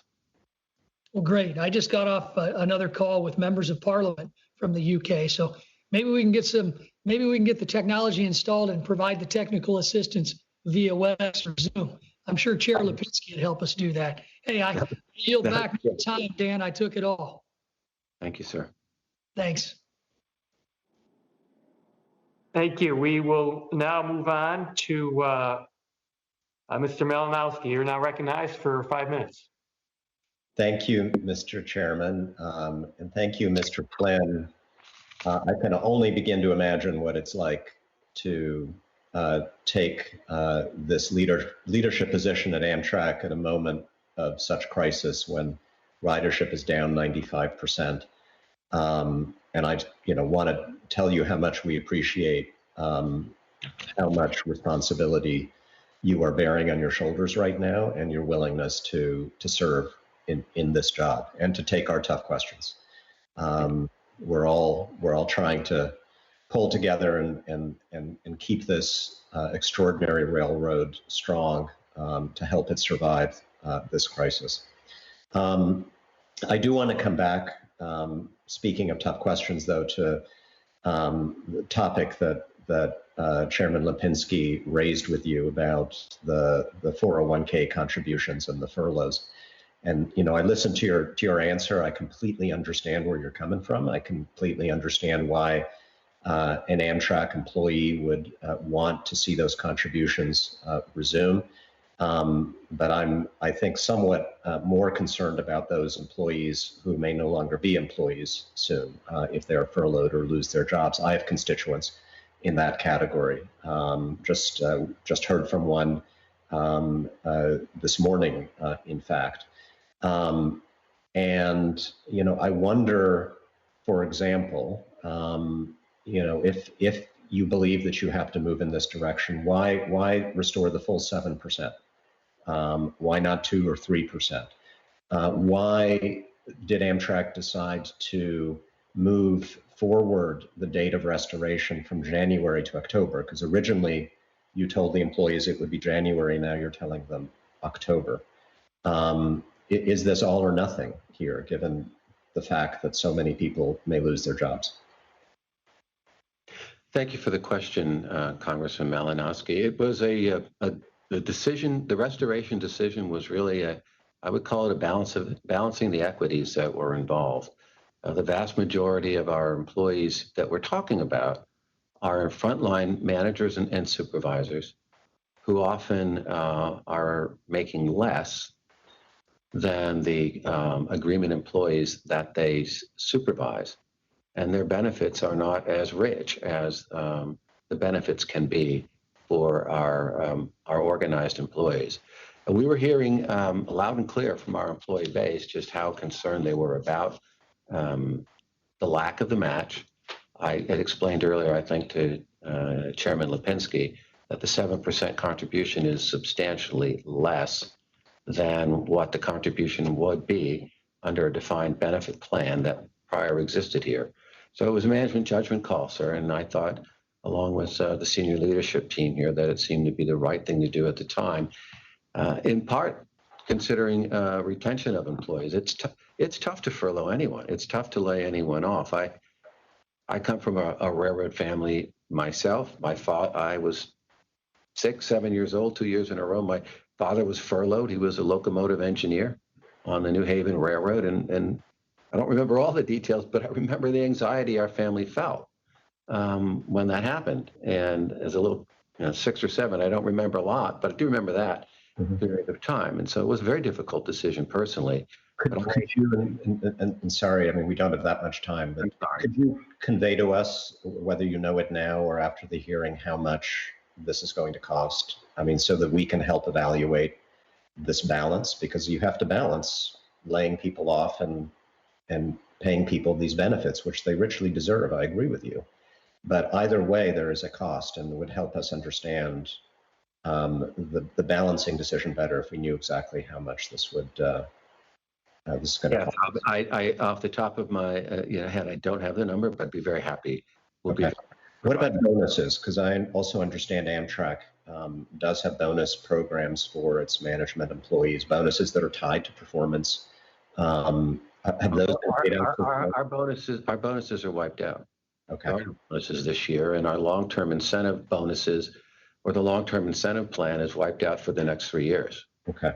Very quickly, on a happier note, the Portal Bridge, the first stage of the All-Important Gateway project, we got the first grant announcement from the FDA. Can you give us an update on moving towards the construction phase of that incredibly important project?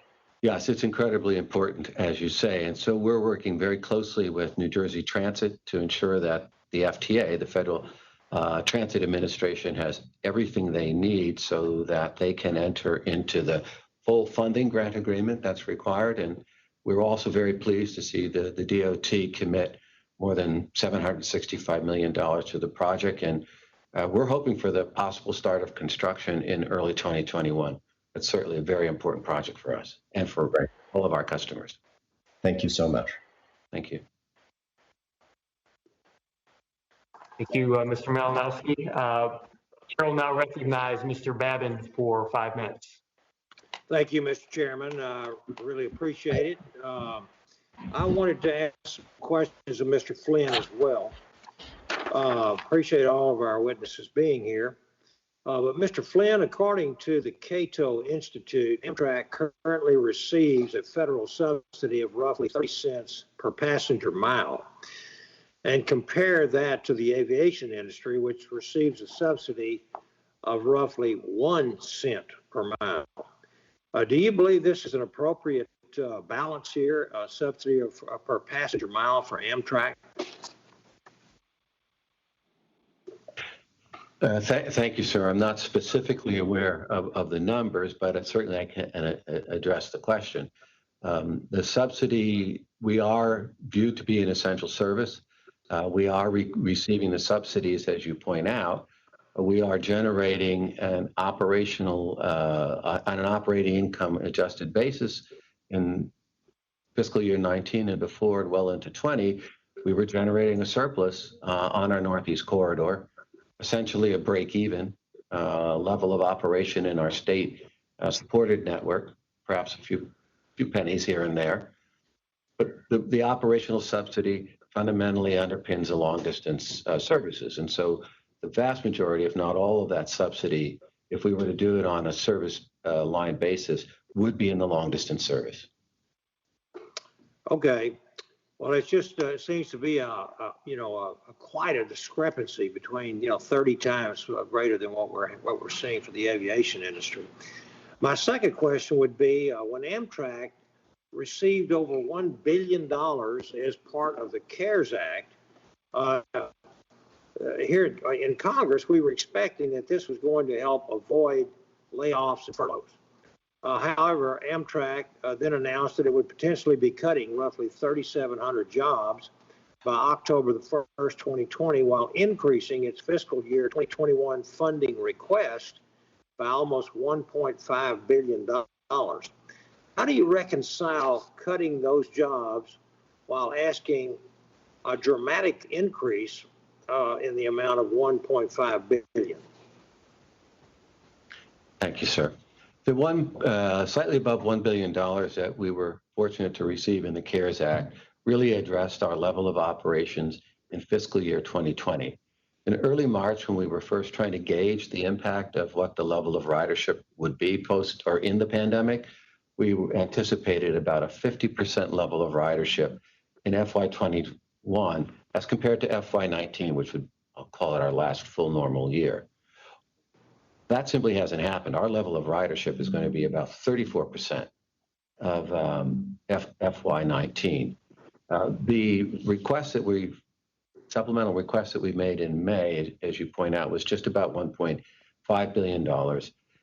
It presupposed that we would have some level of furloughs, as well as a reduction in the in the long distance service, and about $500 million of cost reductions that, as a management team, we would achieve, in part through furloughs and in part through other operating expenses being reduced. Okay, and then I've got about a minute left or so. What is your plan for Amtrak to increase ridership, restore services, and work towards achieving and making a profit in the next few years? I know that's a big question, but if you can hit some of the high points about your plans. Thank you, sir. Well, our plan is indeed ultimately to grow our company. We are going to have a very challenging 2021. I don't know about 2022 at this point, but it'll be difficult, I imagine. We won't see ridership levels start to return until we have a vaccine that's widely distributed and the public assumes that conditions have changed. We can restore services on our long distance network. We can restore services in the NEC. We can increase the level of state supported routes. And frankly, many of the states were looking for increased levels of service before COVID pandemic. I believe that there is the great demand, latent demand, and real demand for our services after COVID. And I think that that we can grow on new corridors, as well as regain customers that we have, and importantly, attract new customers to our business. I mean, that's a very high level, very quick answer, but there's a lot of thought and detail behind that, sir. Okay, thank you. My time's expired, so I appreciate that very much. We wish you the very best. Thank you, sir. And Mr. Chairman, I will yield back. Thank you. Thank you. The chair will now recognize Ms. Napolitano for 5 minutes. Thank you, Mr. Chair. Mr. Griffin and Mr. Marti, are you concerned with COVID will be used as an excuse to furlough employees permanently, even when ridership levels return? Thank you for the question, and yes, I am. Mr. Marti? Yes, Congresswoman. Yes, I do believe that they would use COVID-19 as an excuse to furlough people. Quite frankly, in the written brief that we just saw, they're looking for work rule concessions that were a shock to us. We'd never heard of anything brought up during their months of talking with Amtrak. So Then that's as an excuse. does Mr. Flynn, do you share your budget reports with labor? Can you hear me, Congresswoman? Yes. Yeah. Yes, we do. We keep our labor informed of really everything that we're doing. Your budget reports. Actually, your expenses. What you're expending on CARES Act with COVID. So yes, all of our financial reports are publicly available on our website. No, I mean directly to them, not the public. Well, I'm not specifically aware that we formally send them a report every month, but we have indeed shared our results with labor, and we speak with them, many labor leaders, on a regular basis. All right. Ms. Griffin, Ms. Martia, do you have any comment?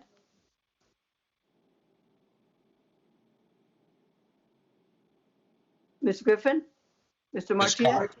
Ms. Congresswoman, we have never received any financial updates. It might be on the website, but we never received it. Ms. Griffin? I have never received any.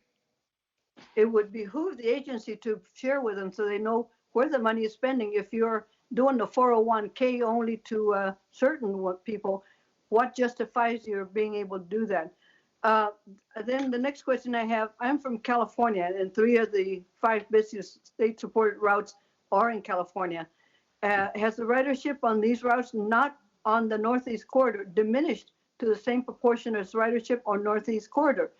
What is being done to assist state-supported routes, and are workers on these routes being furloughed differently than workers on other areas of Amtrak operations? So state-supported routes in California, the 3 JPAs, are very important operations for Amtrak and important for the state. I know that. Congresswoman. We are operating a level of train service based on what the 3 JPAs instruct us to operate. So they make the decision of how many trains we should operate during COVID and post-COVID. So we respond to them. They make I would say, the business decision on how many trains, again, to operate.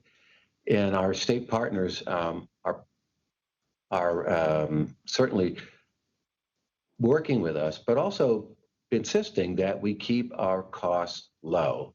And in part, that gets to what level of employment base will we have to support the services. It's something that we hear about from the 3 JPAs regularly, and it's part of our ongoing discussion with them as we're planning for 2021 levels of service, ma'am. All right. Well, I would suggest that you communicate with all your employees, your labor organizations, and have some transparencies. They can see why you have to do what you do. And I support Amtrak. No doubt they do a great job. And I support the employees, but I would wish that the organization, with you being new on board, that you might consider connecting with them to allow them to see why you're doing the things you're doing and not have to come up and before us and explain it to Congress. I think that the waiver of Buy American, as we want to keep things in America. We want to do more manufacturing in America. So I suppose that there might be some need for it, but let's look at how important that is to your organization. And Mr. Chair, I yield back.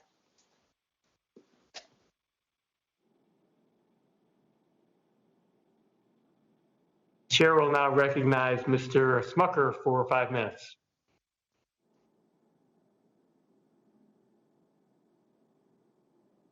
Thank you, Mr. Chair. I appreciate you holding this hearing. I'd like to address some comments to Mr. Flynn as well. I have some questions as well, but first recognize that I know you've taken leadership of this organization during a particularly challenging time. The coronavirus has certainly taken a tremendous toll on families, businesses, and workers all across my district and across the country. And I know that. Mr. Smucker. Yes. Mr. Smucker, if you'll stop for a second there. Can you turn your camera on? Doesn't appear to be on. I must have hit that when I unmuted myself. Sorry about that. All right. That wasn't on. Yes, but so as I was saying, as individuals have shifted their work habits and travel, I know that there's been a tremendous toll on Amtrak, and so it's got to be a tough time to take on the leadership of an organization like this. And I want to congratulate you and understand that's a difficult time.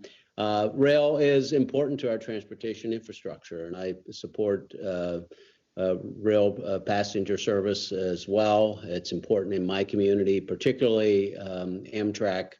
The Keystone Line runs right through the district that I represent. Lancaster Station is one of the busiest stations in Pennsylvania, right behind 30th Street Station, and so it's important. And you've talked a little bit about the virus impact on Amtrak, but I specifically want to sort of understand what's happened on the Keystone Line, and then have some specific questions. You said ridership was down 97%, I believe, overall. How does that? What have you seen in the Keystone Line? So 97% was the immediate impact, Mr. Congressman, in March, April, and May. Our ridership has recovered about 20%. So we're down 80%. And did that track similarly on the Keystone Line? The Keystone Line was actually the first of the state-supported lines to shut down. Early in the pandemic, at the direction of SEPTA, the Keystone Line was shut down for a period of time. And I think in part because of COVID outbreak or incidents of COVID within several of the SEPTA operations itself. We're happy that the Keystone Line has been reinstated, and we're operating the Keystone Line for SEPTA today as we speak. I don't off the top of my head know the specific level of ridership, but that's certainly something we can get back to you with. How is the revenue? I'm sorry. It would be similar, although the commuter services, several of the commuter services or state-supported lines that operate more like a commuter service have had a bit higher level of ridership as people are returning to work more than people are taking leisure travel. I just don't have the number off the top of my head. Do you know how the revenue compares year to date compared to last year at this time? I don't have that off the top of my head, Congressman Smucker. I'll have to get back. If you can get that information, it'd be great for me to know that. You mentioned it's a state-supported line. How does Amtrak's capital investment in the Keystone Line compare to the investment from the Commonwealth?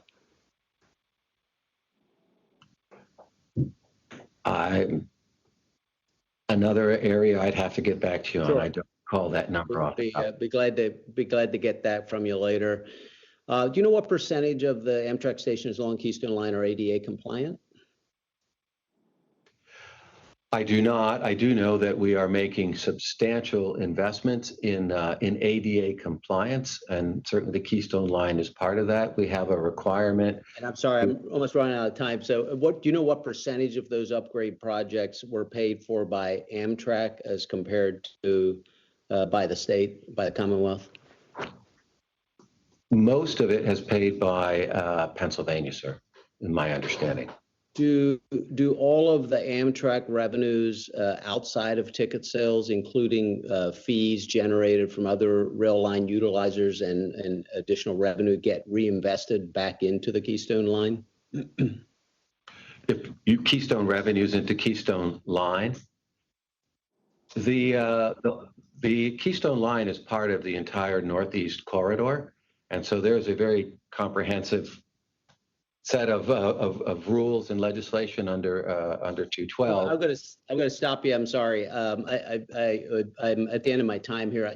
You might be able to guess what I'm getting at. During the committee's markup earlier this year, I offered an amendment that would transfer the Keystone Line to the Commonwealth of Pennsylvania. Next week, when the House returns to session, I plan to offer that amendment as a bill. I just would like to ask you, don't you think that at this time the Amtrak is losing money on the Keystone Line, particularly with the challenges now? Don't you think that transferring the line to the Commonwealth would put Amtrak in better financial standing? I don't, sir. I think making a short-term decision over the long-term level of operations, I don't think it would be a good decision. Well, I would hope that, as I said, I know rail service is important, and I think at this time, with these challenges, I think it's important that we consider outside of the box innovations to better serve the American people. But I thank you for your questions. And I look forward to some of those answers coming forward. Thank you. Thank you, sir. Chair will now recognize Mr. Cohen for 5 minutes.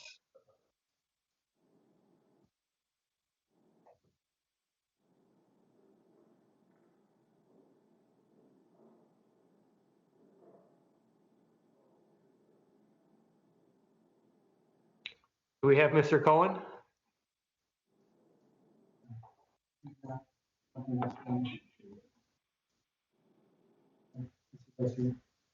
Okay, the chair will now recognize then Mr. Garcia.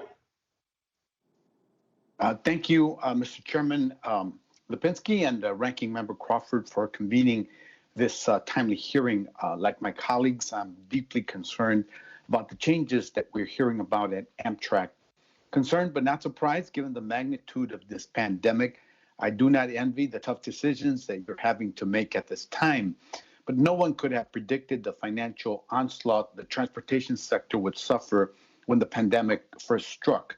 Since March, we've quickly seen ridership drop precipitously and the financial disaster that COVID has been for so many sectors. It has been especially clear in Chicago, where almost 1,300 Amtrak workers live and work every day. The vast majority of frontline workers at Amtrak, train operators, engineers, and the like are union members. They make decent, livable wages thanks to their good-paying union jobs. For Amtrak employees getting the pink slip, the decision is crippling. Frankly, my constituents are feeling the pain. Not only have they kept our economy moving, but they've done so at the risk of their own health and that of their families as well. Still, we are letting them down and you're letting them go. In our preliminary conversations with representatives from Amtrak in Chicago, I was informed that nearly 200 employees in the Chicagoland area will be either furloughed or severely or severed entirely. Mr. Flynn, can you confirm the number of furloughed versus fired employees we can expect from this proposed action at Amtrak, both nationally and in Chicago or Illinois? So thank you very much for your question, Congressman Garcia. Furlough would apply to any union represented employee. So they're not severed from the company. They have rights of return to service on a seniority basis. And those seniority recall rights or the recall rights are indefinite. The only time a union employee would be severed would be if the union employee did not accept a return to service, when so advised. And so they retain those rights. And a management employee, however, does not have a right of recall. And so management employees are severed when furloughed. I think we're severing about 100 people. Again, a very difficult decision to do. Management employees, 100 total. Management employees have the right to reapply or apply to be rehired 1 year or more after their severance. I don't have off the top of my head specific Chicago numbers, but would be happy to provide that. If you would. And then will these families receive any severance or extended benefits? What about health care? Well, that's a very important question. Thank you, sir. So we have gone beyond our contract requirements with our union represented employees, and they will have full health care coverage at no cost to the employee or his or her family through September 30th of 2021. For a management employee, we have a reduced COBRA for them for a period of months after they're severed from the company. And can you briefly, changing gears, shed light on the type of service changes we can expect in Chicago? I understand several interstate routes like trips to Detroit and through Wisconsin will be heavily impacted. And briefly, please. Our long distance routes that come through Chicago will go to a 3-day-a-week service. Those that are not already there, that will go to a 3-day-a-week service from a 7-day, although a couple are already a 3-day-a-week. And then the state-supported routes will be dependent on what the states tell us they want us to operate. We don't control that. I wanted to ask you more in depth about the thousands of people in Indiana, Wisconsin, and Collier counties of Chicago. They rely on state-supported Amtrak trains to get to work or family. But I'll skip that because my time's running out. In the THUD Act, if the THUD Act were enacted instead of languishing in the Senate under Mitch McConnell's desk, how would that additional funding be utilized beyond the $4.9 billion you have requested? So if we were to get the $10 billion of funding that THUD has spoken to, about $4.9 billion would be used for the, as we've already described, in the incremental supplemental expense. And then the other $5 billion would be used both across our company, some in the Northeast corridor, but the majority or greater than half in our national network. And we would use it to invest in fleet, our bridge and tunnels work, as well as in workforce training and working with our labor unions to develop internships and job training opportunities. Okay, thank you, sir. Mr. Chairman, I yield back. Thank you for your indulgence. Thank you, Mr. Garcia. The chair will now recognize Mr. Fitzpatrick for 5 minutes. Thank you, Mr. Chairman, for yielding, for holding the hearing today. Thanks to all on the panel for being here with us today.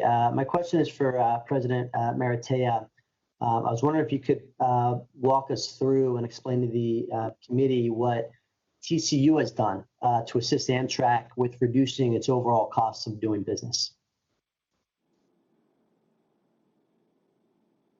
Thank you, Mr. Chairman, for the question. First, Mr. Chairman, I want to thank you for your ongoing support for the Amtrak workforce and for leading a bipartisan letter along with Congressman Moulton that supported emergency relief funding for Amtrak and protections for our workers. You've also shown time and again that you support and care about Amtrak workers, even standing with us at our rally in freezing cold February in Philadelphia.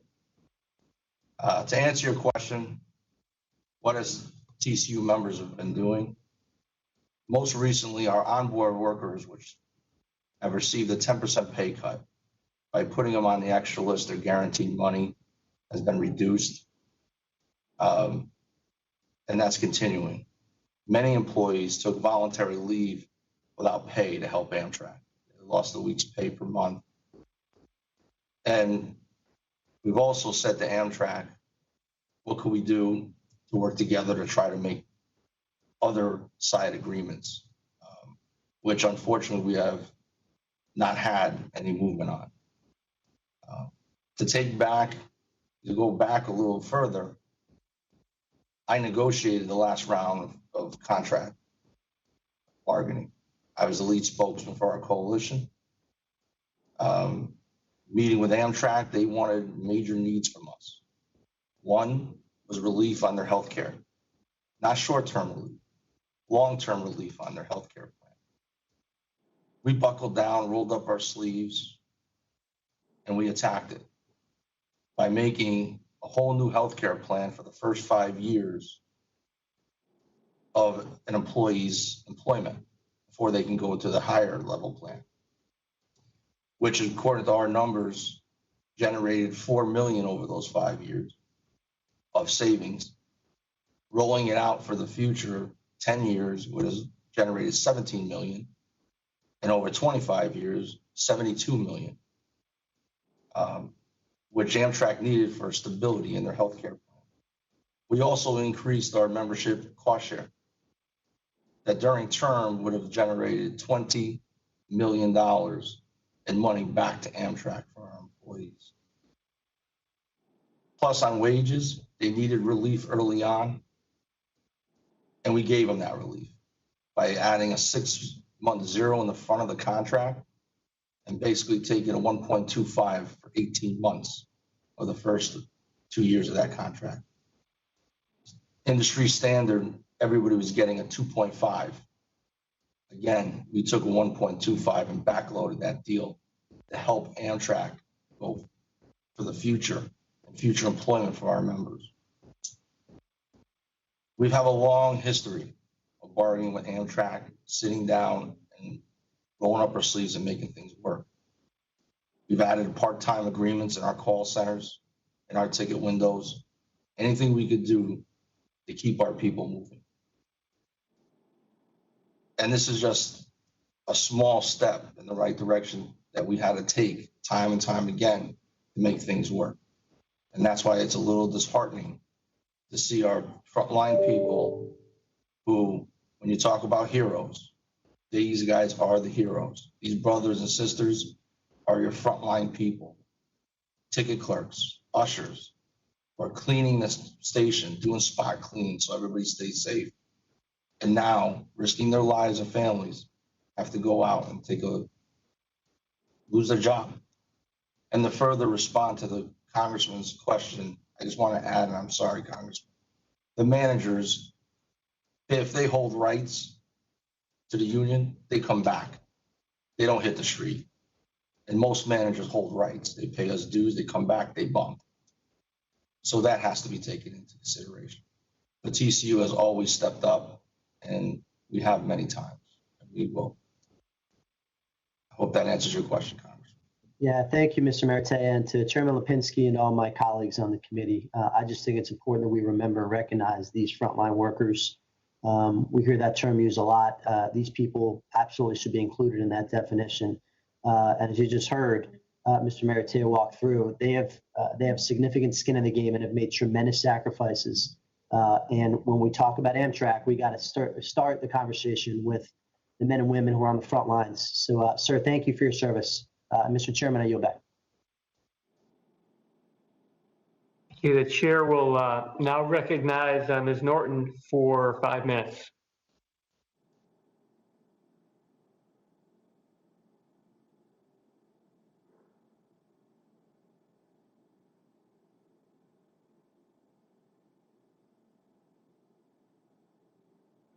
Ms. Norton, are you there? I'm sorry. Okay, good. Go ahead. You're recognized for 5 minutes. Okay, I'm sorry. I must have been muted. I particularly appreciate this hearing. Amtrak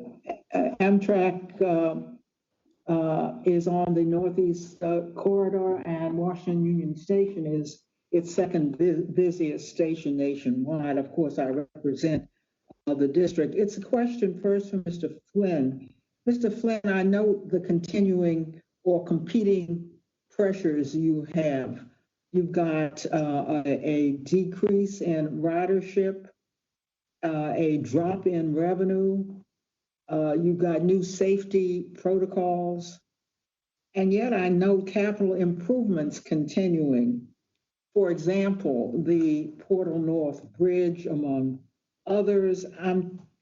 I'd like you to answer how you're able to continue capital improvements in the middle of this economic and health crisis that Amtrak faces.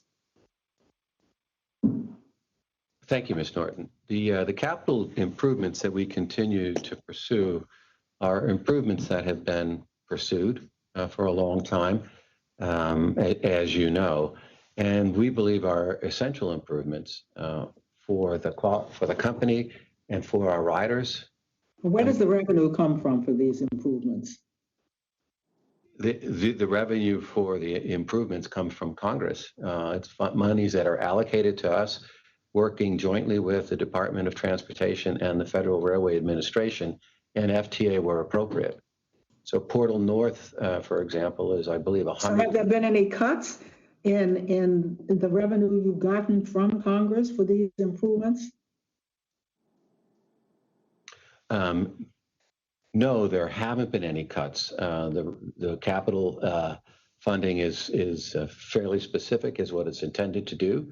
And these are investments in 100-year-old infrastructure.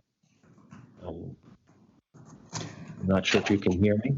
I can hear you. Yes, I can hear you. And I understand the importance of these capital improvements. I'm simply trying to reconcile the funds you're not receiving, for example, from Congress, and the HEROES Act, the funds you need so badly, and your ability to continue to fund capital improvements across the country, it looks like.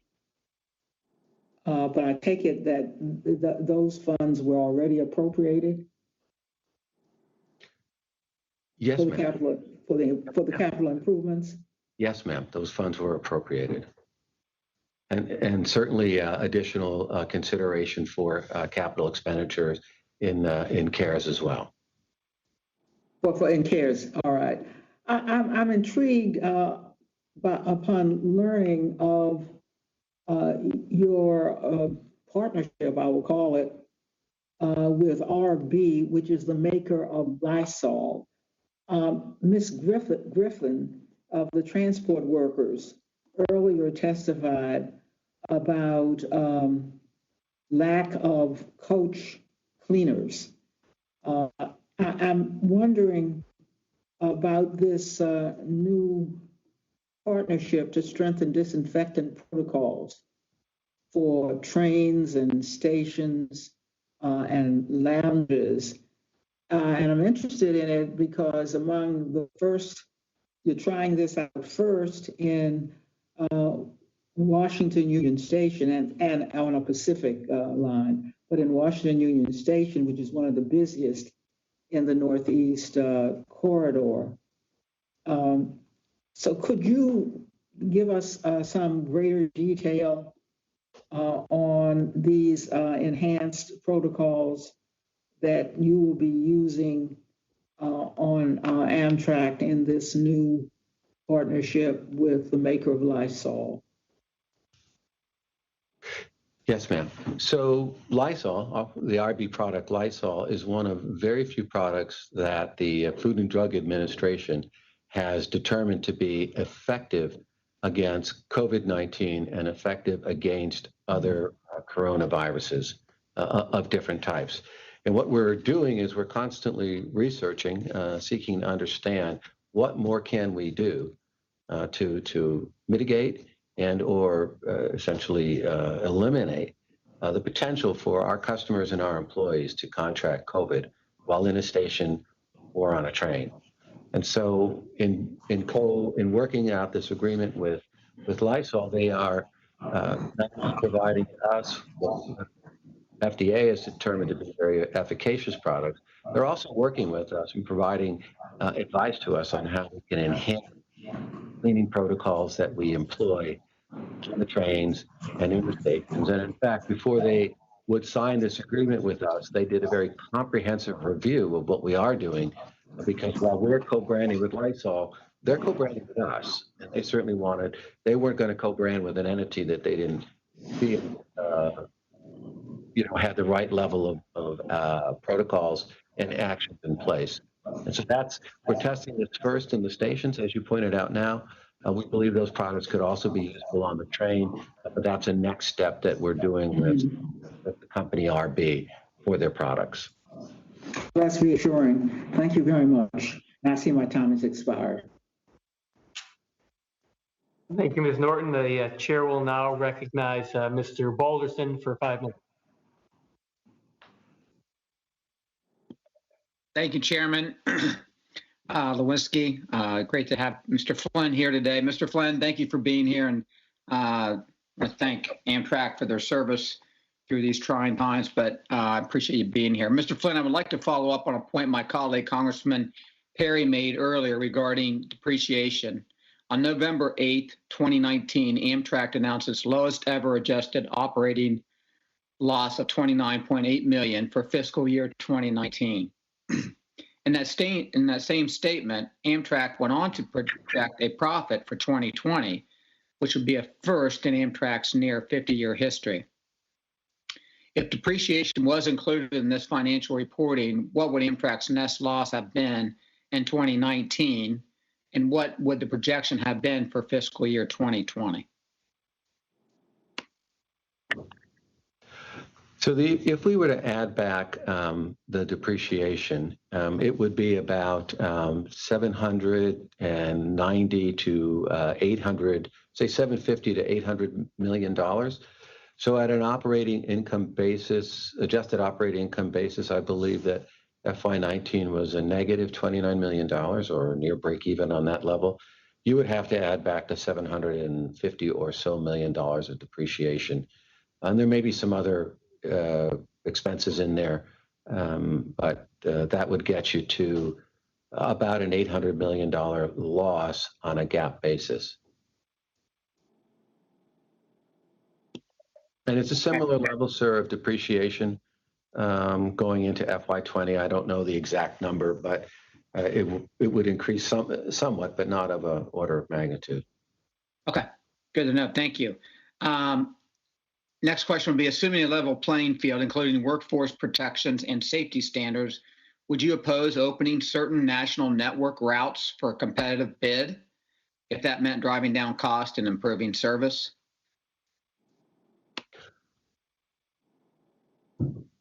Well, I have certainly not a question I've considered, and I appreciate your asking that, Congressman. But as a first impression to me, no, I don't believe we would operate or open up our long distance routes for competitive bids at this point in time. We have a hard enough time just getting on the network with our host railroads to operate the services that we provide. More operators create more complexity, among other things. And I would imagine it could be highly disruptive to us, and I would imagine could be highly disruptive to the Class 1 railroads. And I think that would also, such a situation there, I think would certainly jeopardize employment opportunities for our current employees. Okay. Thank you. Mr. Chairman, I can't see the clock. How's my time? You have 2 minutes. Thank you, sir. Mr. Flynn, my last question then. I understand you work for a Class 1 railroad, and I know you are familiar with the importance of freight railroads to our economy. How do you plan to work with all classes of freight railroads to strengthen the relationship between those railroads and Amtrak to eliminate conflicts and improve on-time performance? Thank you, sir. I did have the opportunity to work for CSX for several years a while ago. And so I do believe I have a Class 1 freight railroad perspective, and I believe we can certainly coexist, but I think we can do more than coexist. I believe we can both prosper. Freight railroads make an important contribution to our economy broadly, and so does Amtrak. And so I think if we could have standards and metrics in place, clarify the ground rules there, obtain the right of private action, I believe we can sit down with the Class 1 railroad and absolutely work out a situation that, or work to an operating profile that allows for high quality on-time operations for both our passenger operation and our host railroad's freight operation. Mr. Flynn, thank you very much for taking the time to be here, and please pass along our thanks to the Amtrak employees for their frontline workers and being out there, and God bless them and stay safe and healthy.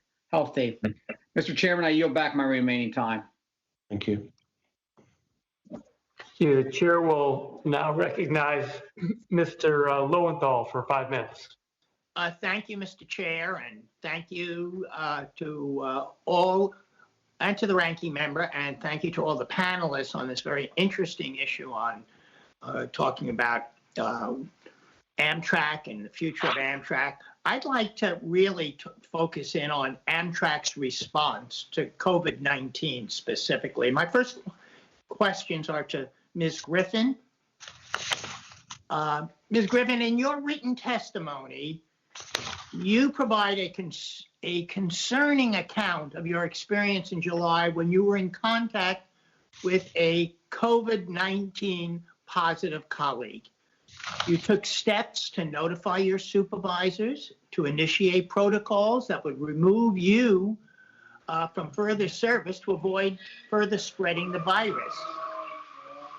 However, you were not immediately removed from service and were only removed after further intervention from supervisors.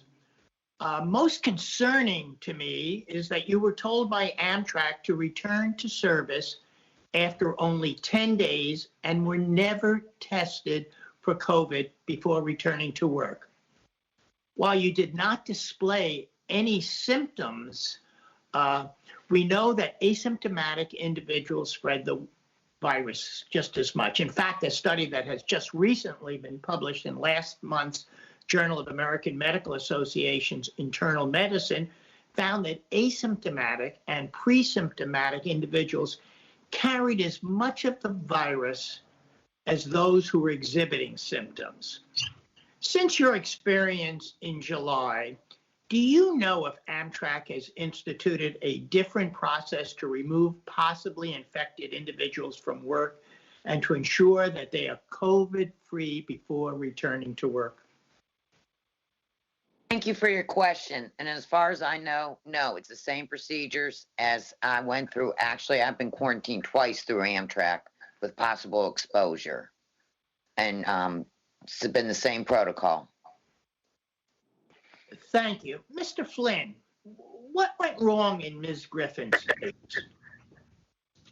Well, I paid very close attention to Ms. Griffin's testimony as she was describing the conditions and circumstances to the committee. And I am going to ensure that we look into those details very closely.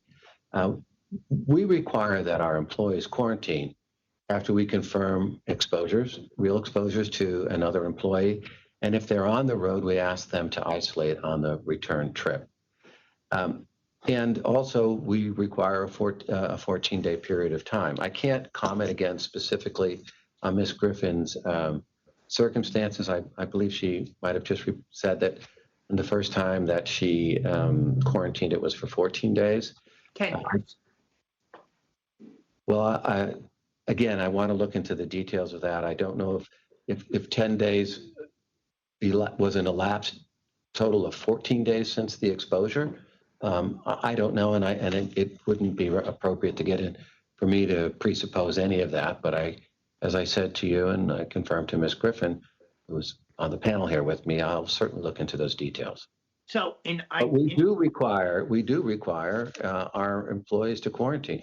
We do pay protect our employees when they're on quarantine. So far, we've had, for example, 3,921 employees that we have pay protected, not only because they were potentially exposed or exposed, but if they believe that they had some exposure or if they had some of the symptoms of COVID. We've had 1,845 employees test for COVID, 482 tested positive, of which only 7 are current. And we are now providing testing on demand, which is over and above CDC guidelines to any employee that requests it, sir.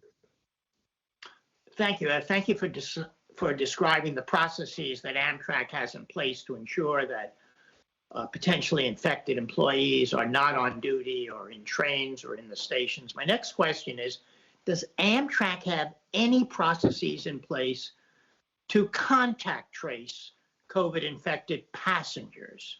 What happens if a passenger tests positive a day or two after their train trip? Do employees who worked on that train, do they find out about that? So if you could describe that process also. Yes, we do have contact tracing in place with our workers and where we can with our passengers. And what I mean by where we can is that we don't always know where a passenger sits on a train. We did actually have an early COVID case passenger as early as March on a train from Chicago to St. Louis. We were able to contact virtually everyone on the train. There weren't a lot of riders on that train, not just everyone in the car, but certainly all of our employees. And so we are also working with the public health departments to continue to do so. Well, thank you, Ms. Griffin, and thank you, Mr. Flynn, for that testimony. I'm very concerned about the processes that are in place and whether examples of Ms. Griffin where things did not work out as well as she would like, that they have improved. And with that, Mr. Chair, I yield back. The chair will now recognize Mr. Carson for 5 minutes. Thank you, Chair.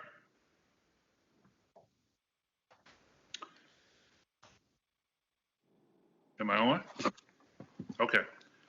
Yeah, so my We question. can hear you, but your camera's not on. We can't see you. Okay, there you go. Okay. I had to log on online. It's WebEx. So my question is for Mr. Flynn regarding Beech Grove. I've been very concerned about the furloughs you're considering. I'm especially concerned about the possible impact on maintenance facilities. Can you tell me whether or not if you plan to cut positions at Beech Grove? I'd also appreciate in writing any plans you have to change the workforce levels at the Beech Grove facility. Thank you, Congressman Carson. We are not furloughing any employees at Beech Grove. In fact, a number of our Beech Grove employees did take the VSIP, the voluntary separation, and retire. So in fact, we're actually hiring some employees in Beech Grove to backfill the positions. As you know, Beech Grove requires some substantial capital investments over the next several years. But as we develop future plans about Beech Grove or plans that would impact Beech Grove, we would be very happy to advise your office of what those plans would be. Thank you. That'd be a big help. Thank you very much.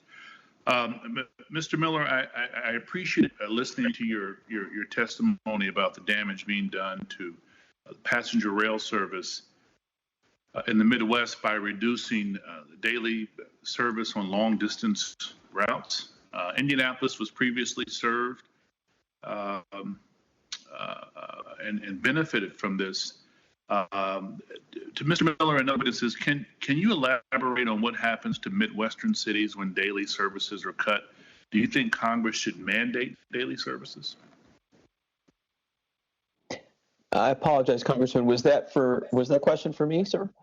It's for you, Mr. Miller, and if anyone else wants to jump in about a congressionally mandated daily service, chime in. Well, yes, sir. Our position is that yes, these services should be at a minimum daily, and the reason for that is because of the multiplier effect that these services have in the communities. You know, we've heard a lot this morning an assertion that Amtrak is required by Congress to make a profit. It is not. It is required to minimize subsidies, and when we have the conversation about profit, that ignores the benefits that the communities receive, and we talked about that. And the Midwest is a perfect example of that. When we looked at the effect of the long distance routes, 12 of the 15 long distance routes that would be affected by these cuts, those routes together contribute about $4.8 billion to the economy. That's the profit. The profit is going to those communities that are served. And whether you're looking at places like St. Louis or Indianapolis or anywhere in the West, these are services that provide an outsized benefit in terms of tourism, in terms of visitor spending, in terms of taking vehicles off the road. All of those impacts are measurable, quantifiable, and you know, Amtrak itself used to talk about $7.4 billion of value to the economy that was created. We think that number is actually a lowball. We think it's actually a little higher than that. When you cut the daily service down to 3 times a week, you don't just cut 4 days worth of ridership. The ridership declines more than that because of the diminished utility and because of the diminished connections. Chicago is an enormous connection point, as you know, and that is going to be a particularly difficult situation for the Midwest because a lot of those connections, because they're difficult to make, those trips simply won't take place. $39 million of revenue, of connecting revenue, flows through Chicago alone. And a lot of these trips are going to originate in Chicago and flow through the Midwest. And those trips will not take place because the network does not have the utility required to make those trips worthwhile. So those are people that will not be getting off in those smaller towns, will not be spending their money in those towns, will not be eating in the restaurants, and will not be supporting the local economy. And that's a big blow. It's already a big blow, and it's only going to get worse. Thank you. Thank you both. Chairman, I yield back. Thank you, Mr. Carson. Chair will now recognize Mr. Lynch for 5 minutes. Hello, Mr. Chairman, can you hear me? We can hear you and we can see you. All right, well, that's good. 2 for 2. First of all, I want to thank you, Chairman Lipinski, for keeping your focus on this. This is a very important issue. And I appreciate the witnesses trying to help. Mr. Flynn, so going back to the CARES Act, you know, we pushed through $1 billion, hoping that would help recapitalize Amtrak so that you could avoid furloughs. Then we put through $10 billion in addition to that on the Transportation Appropriations Bill. And then under H.R. 2, we actually, I thought, were very generous to Amtrak by supporting $30 billion for Amtrak over the next 5 years. And to be honest with you, I thought we were very generous. And just so you know, during the debate of H.R. 2, I had an amendment. The amendment would have prohibited any furloughs, layoffs, or reductions in force during the term of this pandemic. And yet the feeling between Amtrak and members of the committee and staff was that with this generous funding of Amtrak, that this would be unnecessary and that I should withdraw my amendment. And so in good faith, I did. I withdrew that amendment that would have prohibited what you're doing right now. So I'm not happy about that. And, you know, I just want to tell you there are consequences to your decision. I mean, in good faith, I supported all that funding for Amtrak. And as a matter of fact, while my district is at one end of the Northeast Corridor that provides a profit for Amtrak, I am entirely comfortable and I fully support Amtrak using the profit that they would make in the Northeast Corridor to help our Midwestern and Southern and Western states, some of those red states, those rural areas that would be without service. So I support that. I don't think that we should cut out those lines of service, those long haul lines that don't necessarily benefit my district, but I think benefit the country. And, I just, I hope you take very seriously the credibility that you will lose by engaging in these furloughs and the reputational damage that comes to Amtrak management because of this decision. These 2,000 line workers are very important to us. They are the heart and soul of Amtrak. And I appreciate that the management personnel are important as well. But, we're going through a rough patch right now. And, I think this decision, you're not keeping faith with our line workers for Amtrak. You're not keeping faith with the people who, drive those trains and maintain those trains every single day. And, I really have some deep misgivings about my own decision to pull that amendment. So, I'm asking you to rethink that. And, we're all in this together. I don't think that your decision to furlough these 2,000 employees is going to save the day, quite honestly, because cutting them out is going to reduce service. Cutting them out is going to, continue to spiral that bottom line deficit. So, and you're going to lose the faith of members of Congress like me who were behind you and supportive of you because of this decision. So, do you have any other alternatives other than what you're suggesting right now with this furlough decision? Thank you, Congressman Lynch. These are really very difficult decisions and ones that we all feel very personally. As you pointed out, if H.R. 2 were to become law, it would be game-changing for Amtrak on many, many levels, including the ability to retain everyone employed and to retain the long-distance service. Should the economic recovery as proposed by under THUD legislation, that would be some multiple of game-changing. I'm not sure what the right adjective is for that, but we don't have that funding certainty yet. And that's why in the $4.9 billion supplemental that we presented to the committee and had discussions with staff and with members, it is about retaining employees who would otherwise be furloughed or may be furloughed and then recalled, and the long distance service.